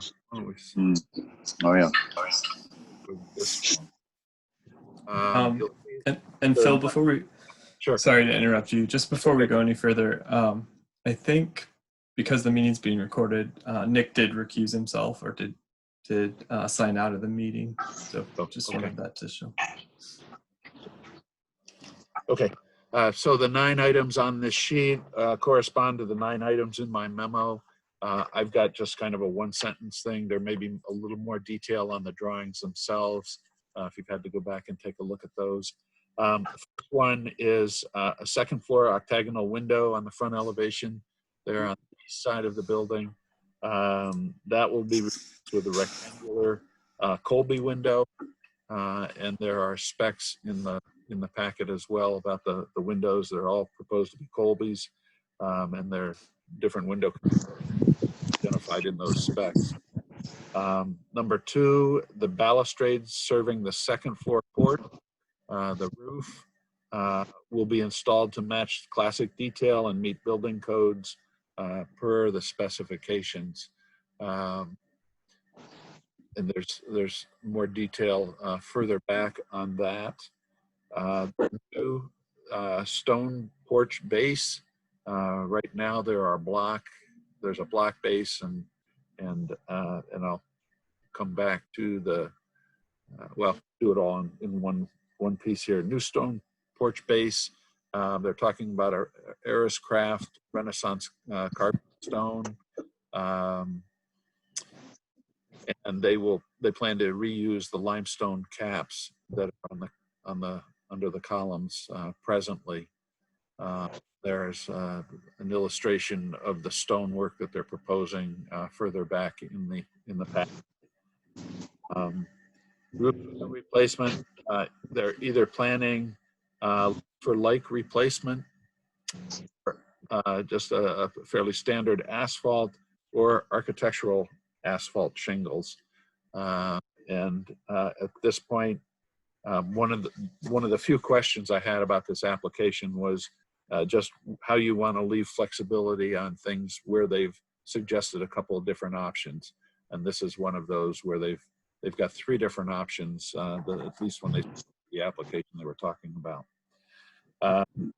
Number 5 is replacing the gable vent at the peak with a new Colby window.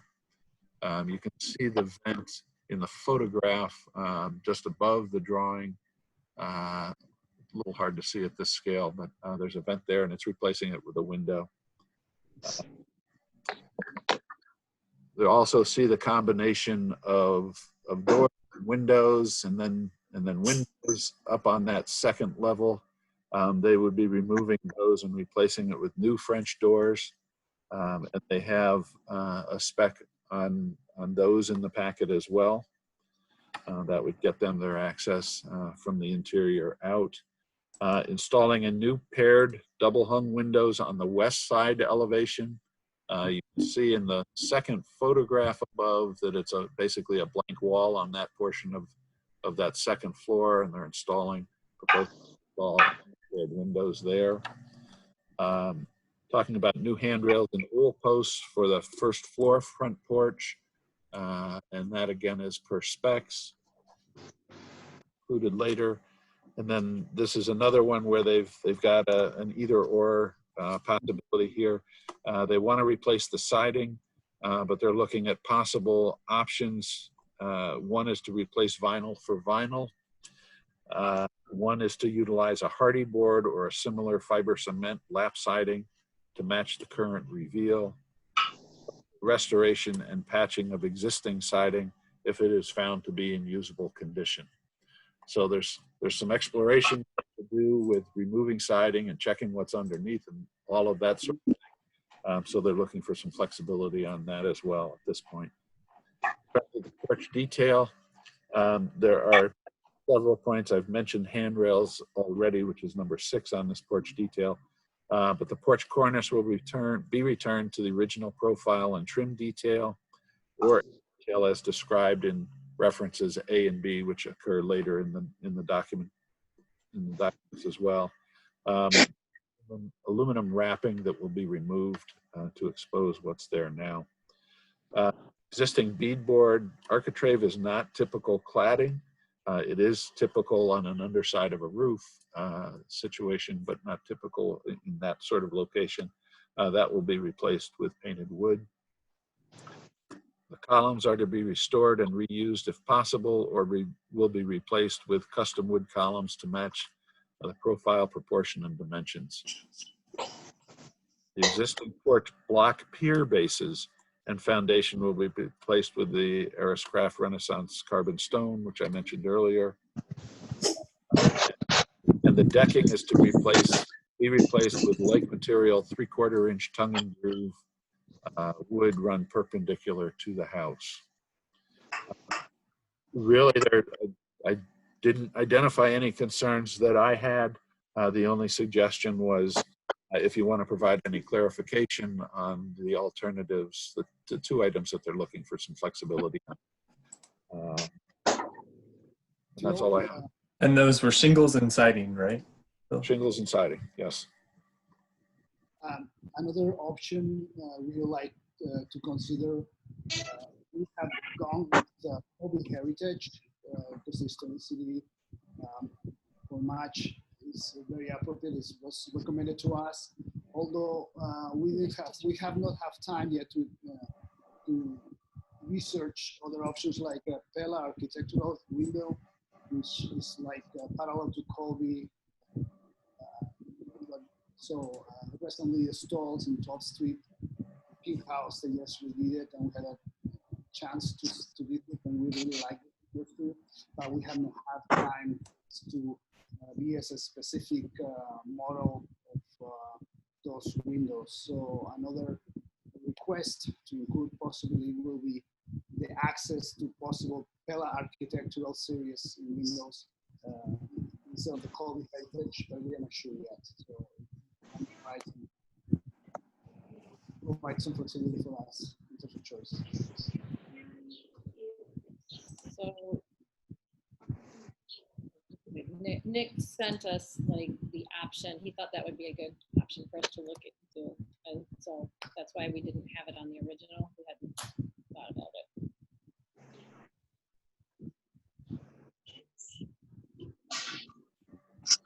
Okay, thanks for the clarification.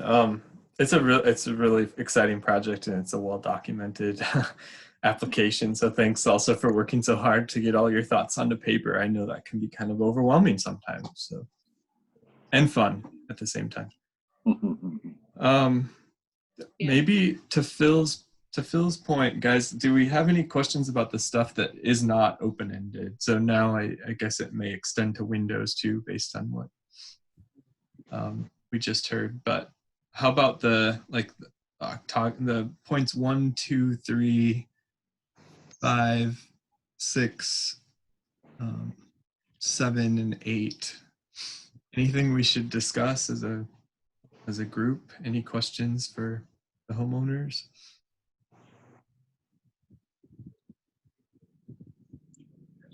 I'm assuming that the octagonal window was a recent addition or relatively recent.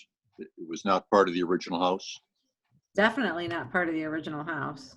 Okay. The first picture has more of the shape, the rectangular shape. Mm-hmm. Yeah, that was kind of fun to see the side-by-sides that you guys put in the packet too. Right, and how the door used to be placed on the front as opposed to tucked back on the side there. Mm-hmm. Right there. So if you look in the left picture, John, there's no octagonal. Yep. Sure.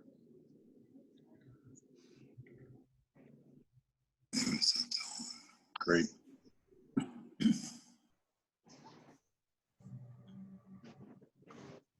I'm going to keep going then. The balustrade. Any comments or questions with regards to the balustrade and detailing? I guess it's an addition of a balustrade on the roof structure. I think it was done in keeping with the balustrade or the guardrail on the main porch as well. And I believe proportions are called out. Yeah, 2x2 pickets.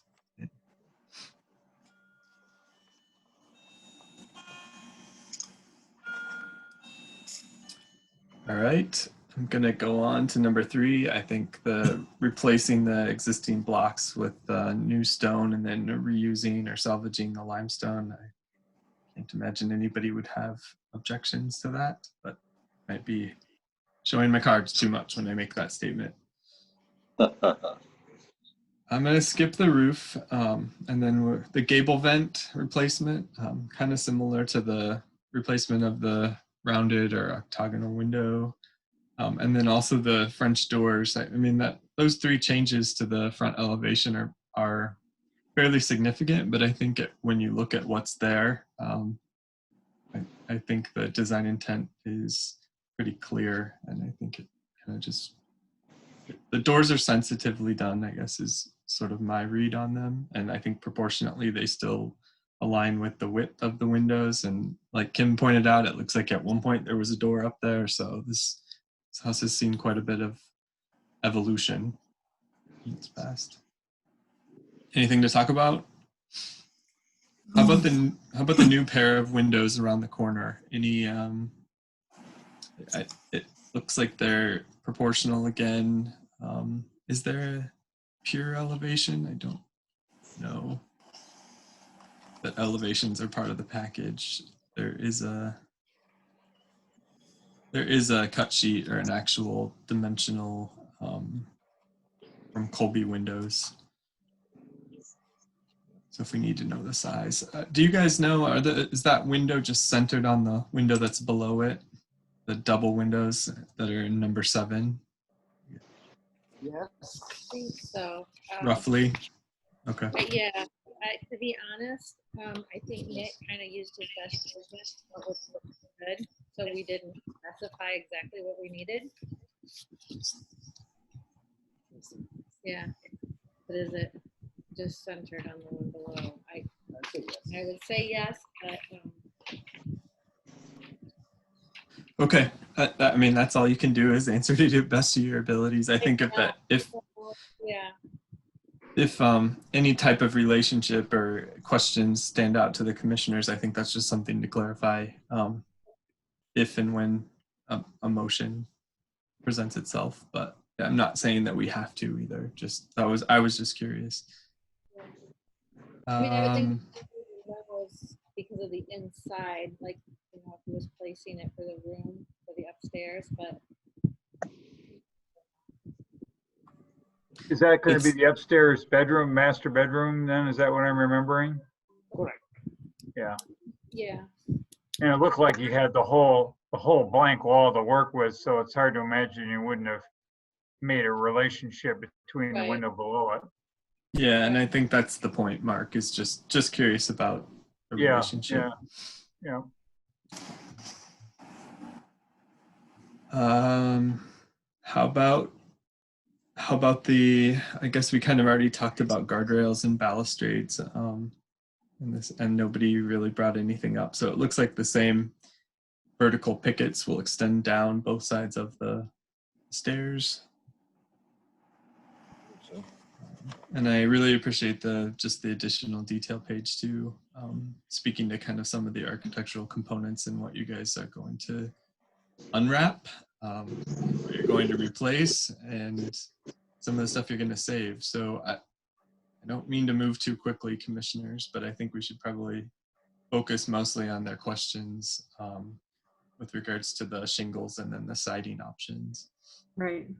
So the three sort of, I don't know, variables would be windows, is final window selection, siding, and shingles. Or is that, are those the three things that we would want to give them flexibility on? Or at least they would come back when they know exactly what they're picking. Yeah, the other thing, Mark, is if we think both of their suggestions, like I guess let's use the roof shingles as an example. If like for like and architectural asphalt shingles are both suitable solutions in our mind, we could just say that it could be either one of them. Approve either one. Gotcha. Yep. And they don't necessarily need to come back.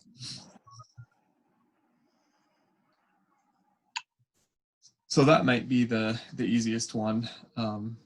That is the ask as part of number 4. So like for like replacement of the shingles or architectural asphalt shingles, and the COA is asking to consider approving both of them.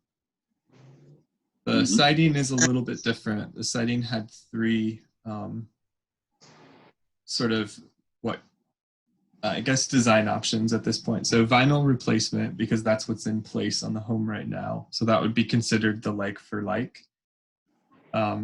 If that's not the route they choose to go, then it would be hardy board or similar fiber cement lap siding. The proportions would match the current conditions, but the material would be different.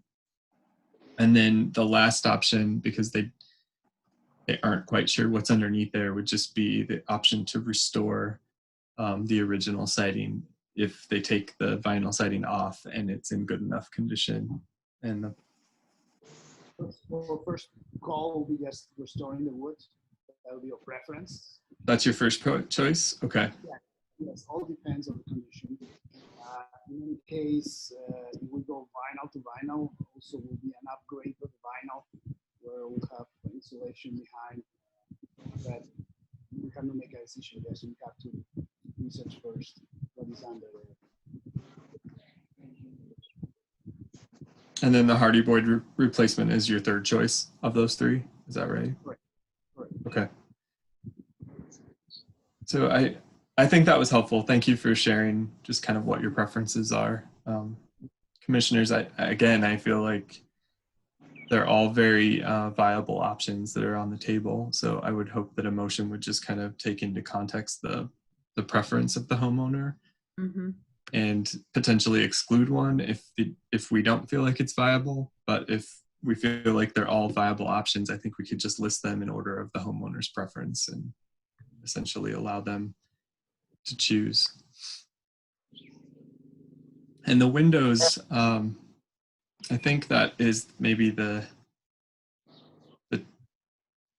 toughest one for me to weigh in on right now, because maybe it's tough's not the right word either, because the cut sheets for the Colby system is there. I think if it would probably just be a matter of if you guys choose to pursue Anderson or Pella, it could maybe be a staff approval if you switch manufacturers. But I would throw that out there to the commission to see what you guys' thoughts are. As long as the composition or the makeup of the windows that are chosen are the same and the dimensions, I think Phil can just do a review. But we would be speaking to design intent only. But thoughts, anyone?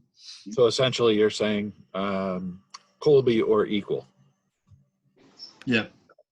It's something I'm throwing out. I'm not motioning, but something I'd be throwing out there for the commission to consider. Yeah.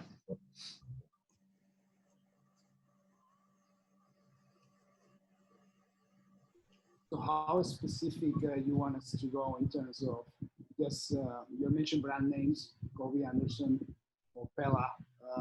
Do you want dimensions the same? The quality of window, do you want, there's different series in each brand name? Should we research that a little bit, or? How specific, yes, for the motion if possible. Yes, brand name, and you want more specificity in terms of what series of windows, or just is enough, or like for like in terms of what we are presenting right now, the Colby Heritage series. So yes, similar window from Pella or Anderson. Yeah, that's correct. Like if what's submitted gets approved and we say Colby or similar, then we would just be basing that on the dimensions that are called out on the Colby cut sheets.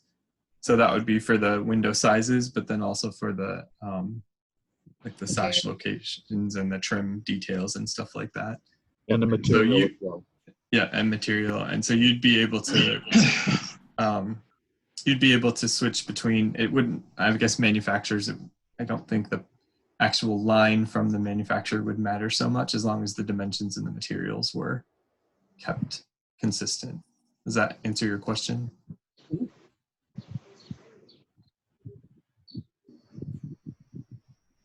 One thing that is nice is the Colby has the, I mean, you can, a lot of manufacturers will offer it, but it's nice that your door and your windows are all kind of coming from the same heritage series or uniform package. Commissioners, do you have any questions or things to discuss in the cut sheets of the windows? I don't actually. right now. It looks pretty straightforward. Yeah, I think that it's important to note the Heritage Series is a historically authentic, it's aimed at historic replacements or renovation projects. Right.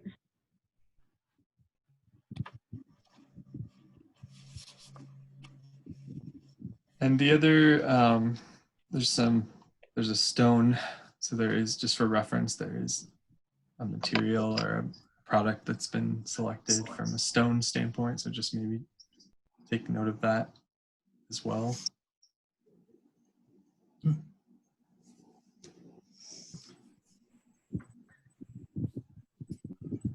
So that would replace the porch supports if that's the plan. Yeah, yeah. They sort of match the garage. Mm-hmm.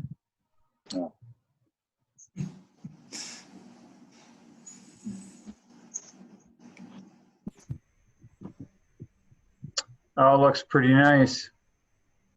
Looks Yeah. fantastic. Mm-hmm. That's One of the things that while I was doing some of the research about the restoration of the wood, it did mention taking the vinyl off and leaving it off for a little bit to let the wood. So is that okay if it's like a little bit of a process? Yeah, absolutely. I mean, Everything on these homes is a little bit of a process. yeah, I think that's the truth. I think the terms of the COA are good for a year, right, Phil? Yes. Yeah. So you could leave the setting off for that long, and you can always just, I think there's still a process where you could apply for an extension, or you can resubmit. But I think the COA, in the event you get one, would be good for a year. So hopefully that makes you feel better. 2 construction seasons. Yeah.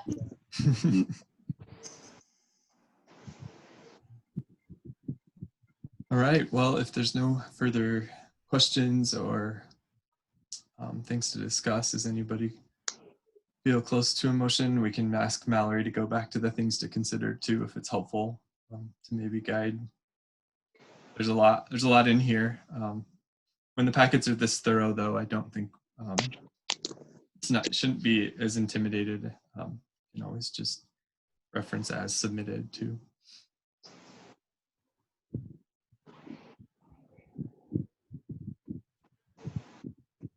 I would move to approve the application for a certificate of appropriateness as submitted and per testimony for the rehabilitation at 240 West 9th Street as proposed based on the local guidelines and the Secretary of State Interior's Standard Number 9. New additions, exterior alterations, or related new construction shall not destroy historic materials that characterize the property.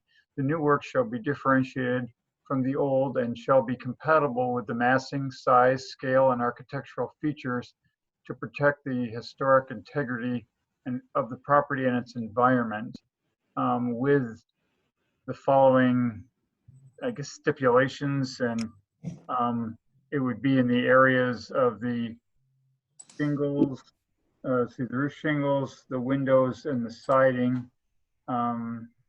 We generally approve, but give choice to the homeowner as to how to proceed based on discovery. That enough of I'll second that. All right. So Cook motioned and Fowler supported. I think you did a good job, Mark. I think the discovery comment was pretty much pointed at the siding, right? Or were you meaning for that to be for all 3 of the siding? I guess maybe that's shingles. The siding, because I'm not sure on the other. Let's see, with the windows, I guess the understanding that it would be of similar characteristics and dimensions as in the packet proposal, the Colby windows. And then the roof, I guess, I don't really have a problem either way with the roof, but. Okay. Is that clear to everybody? Mark's motion with regards to the 3 items? Yep. Yeah. I agree. I think the only thing I would add to your window comment is just material. So it'd be the Yeah. characteristics, the dimensions, and then the materials of the Colby windows are what we're approving, and any substitute, as long as it met those 3 categories, would also be approved. I accept that alteration. All right. Any more discussion? If not, we'll vote. All right. So I will go down the list. Shea. Yes. Fowler. Yes. Cook. Approve. Nieves. Approve. Ike. Approve. And Peterson also approves. So the COA passes, and you guys have a fun project on your hands. So hopefully you find some really cool stuff as you're discovering. I like how Mark used that word. Yes. We're looking forward to it. And maybe we'll see your garage someday. Yeah. Well, it's a small little garage, but it's there. You never know. All right. Well, have fun with your project. Good luck, guys. Thank you. Jordy. Thank you. Yep. Bye.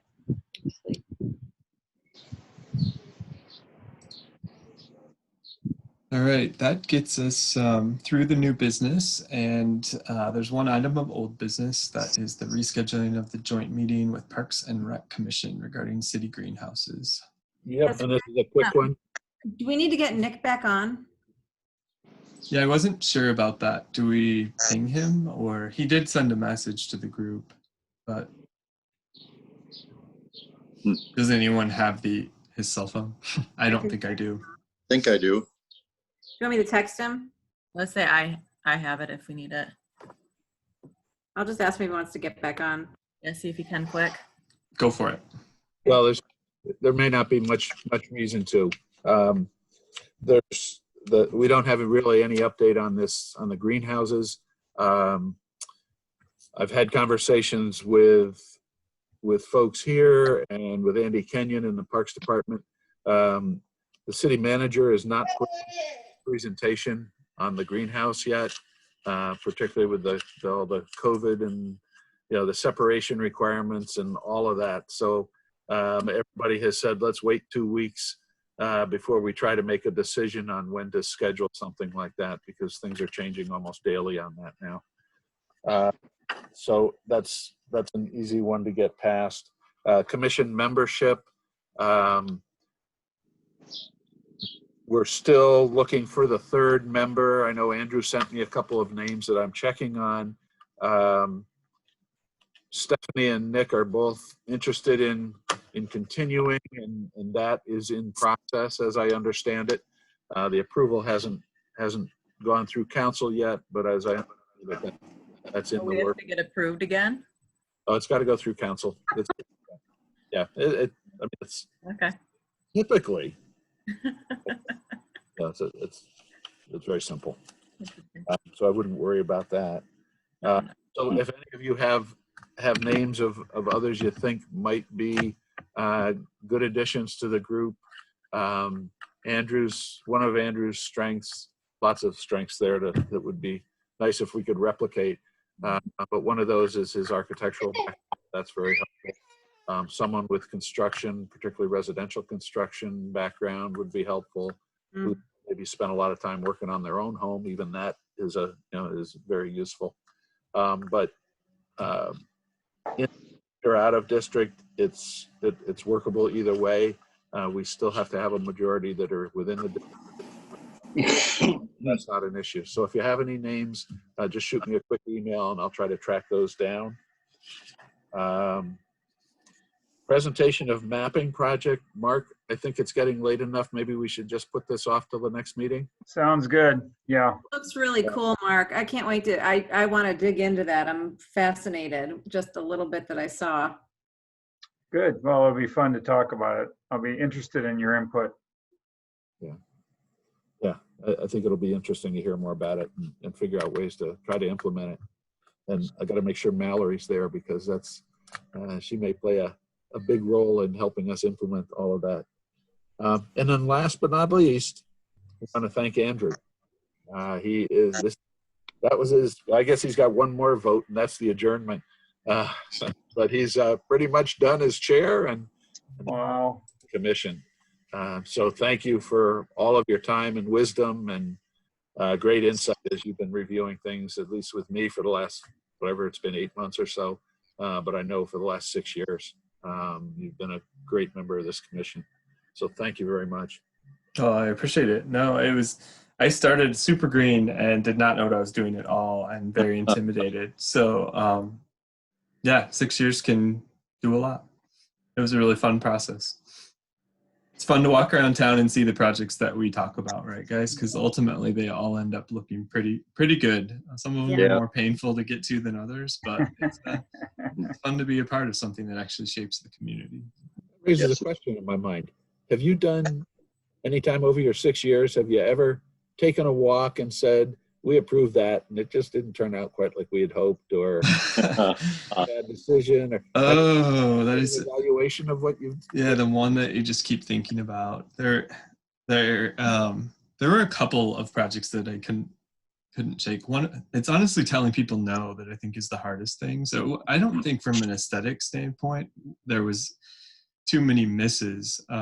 There was one time when Jubilee Ministries put glass block in their house, and we felt like the police because we asked them to tear it out, and I still can't walk by the Jubilee Ministry signs without feeling a little guilt for not letting them leave the glass block, because yeah, we took it fully out. We didn't let them put like a Kalamazoo screen in front of it.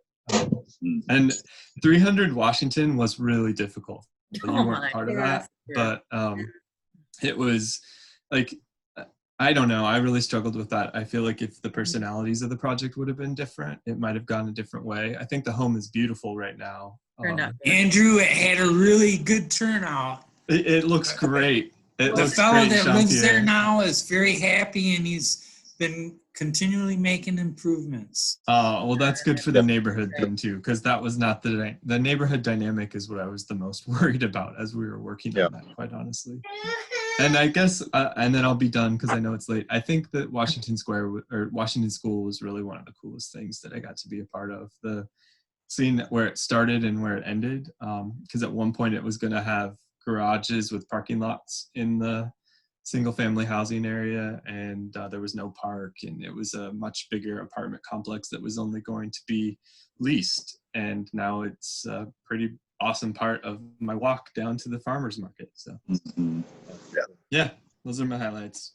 And I'm excited to see what you guys do in the future. Sorry I couldn't be more helpful with the greenhouse. Just wasn't in the cards. So is there a chance that once we can have a proper send off for Andrew when we can get back together? I mean, it'd be fun to have a beer somewhere, you know, and say goodbye in person instead of just fading off into a Zoom.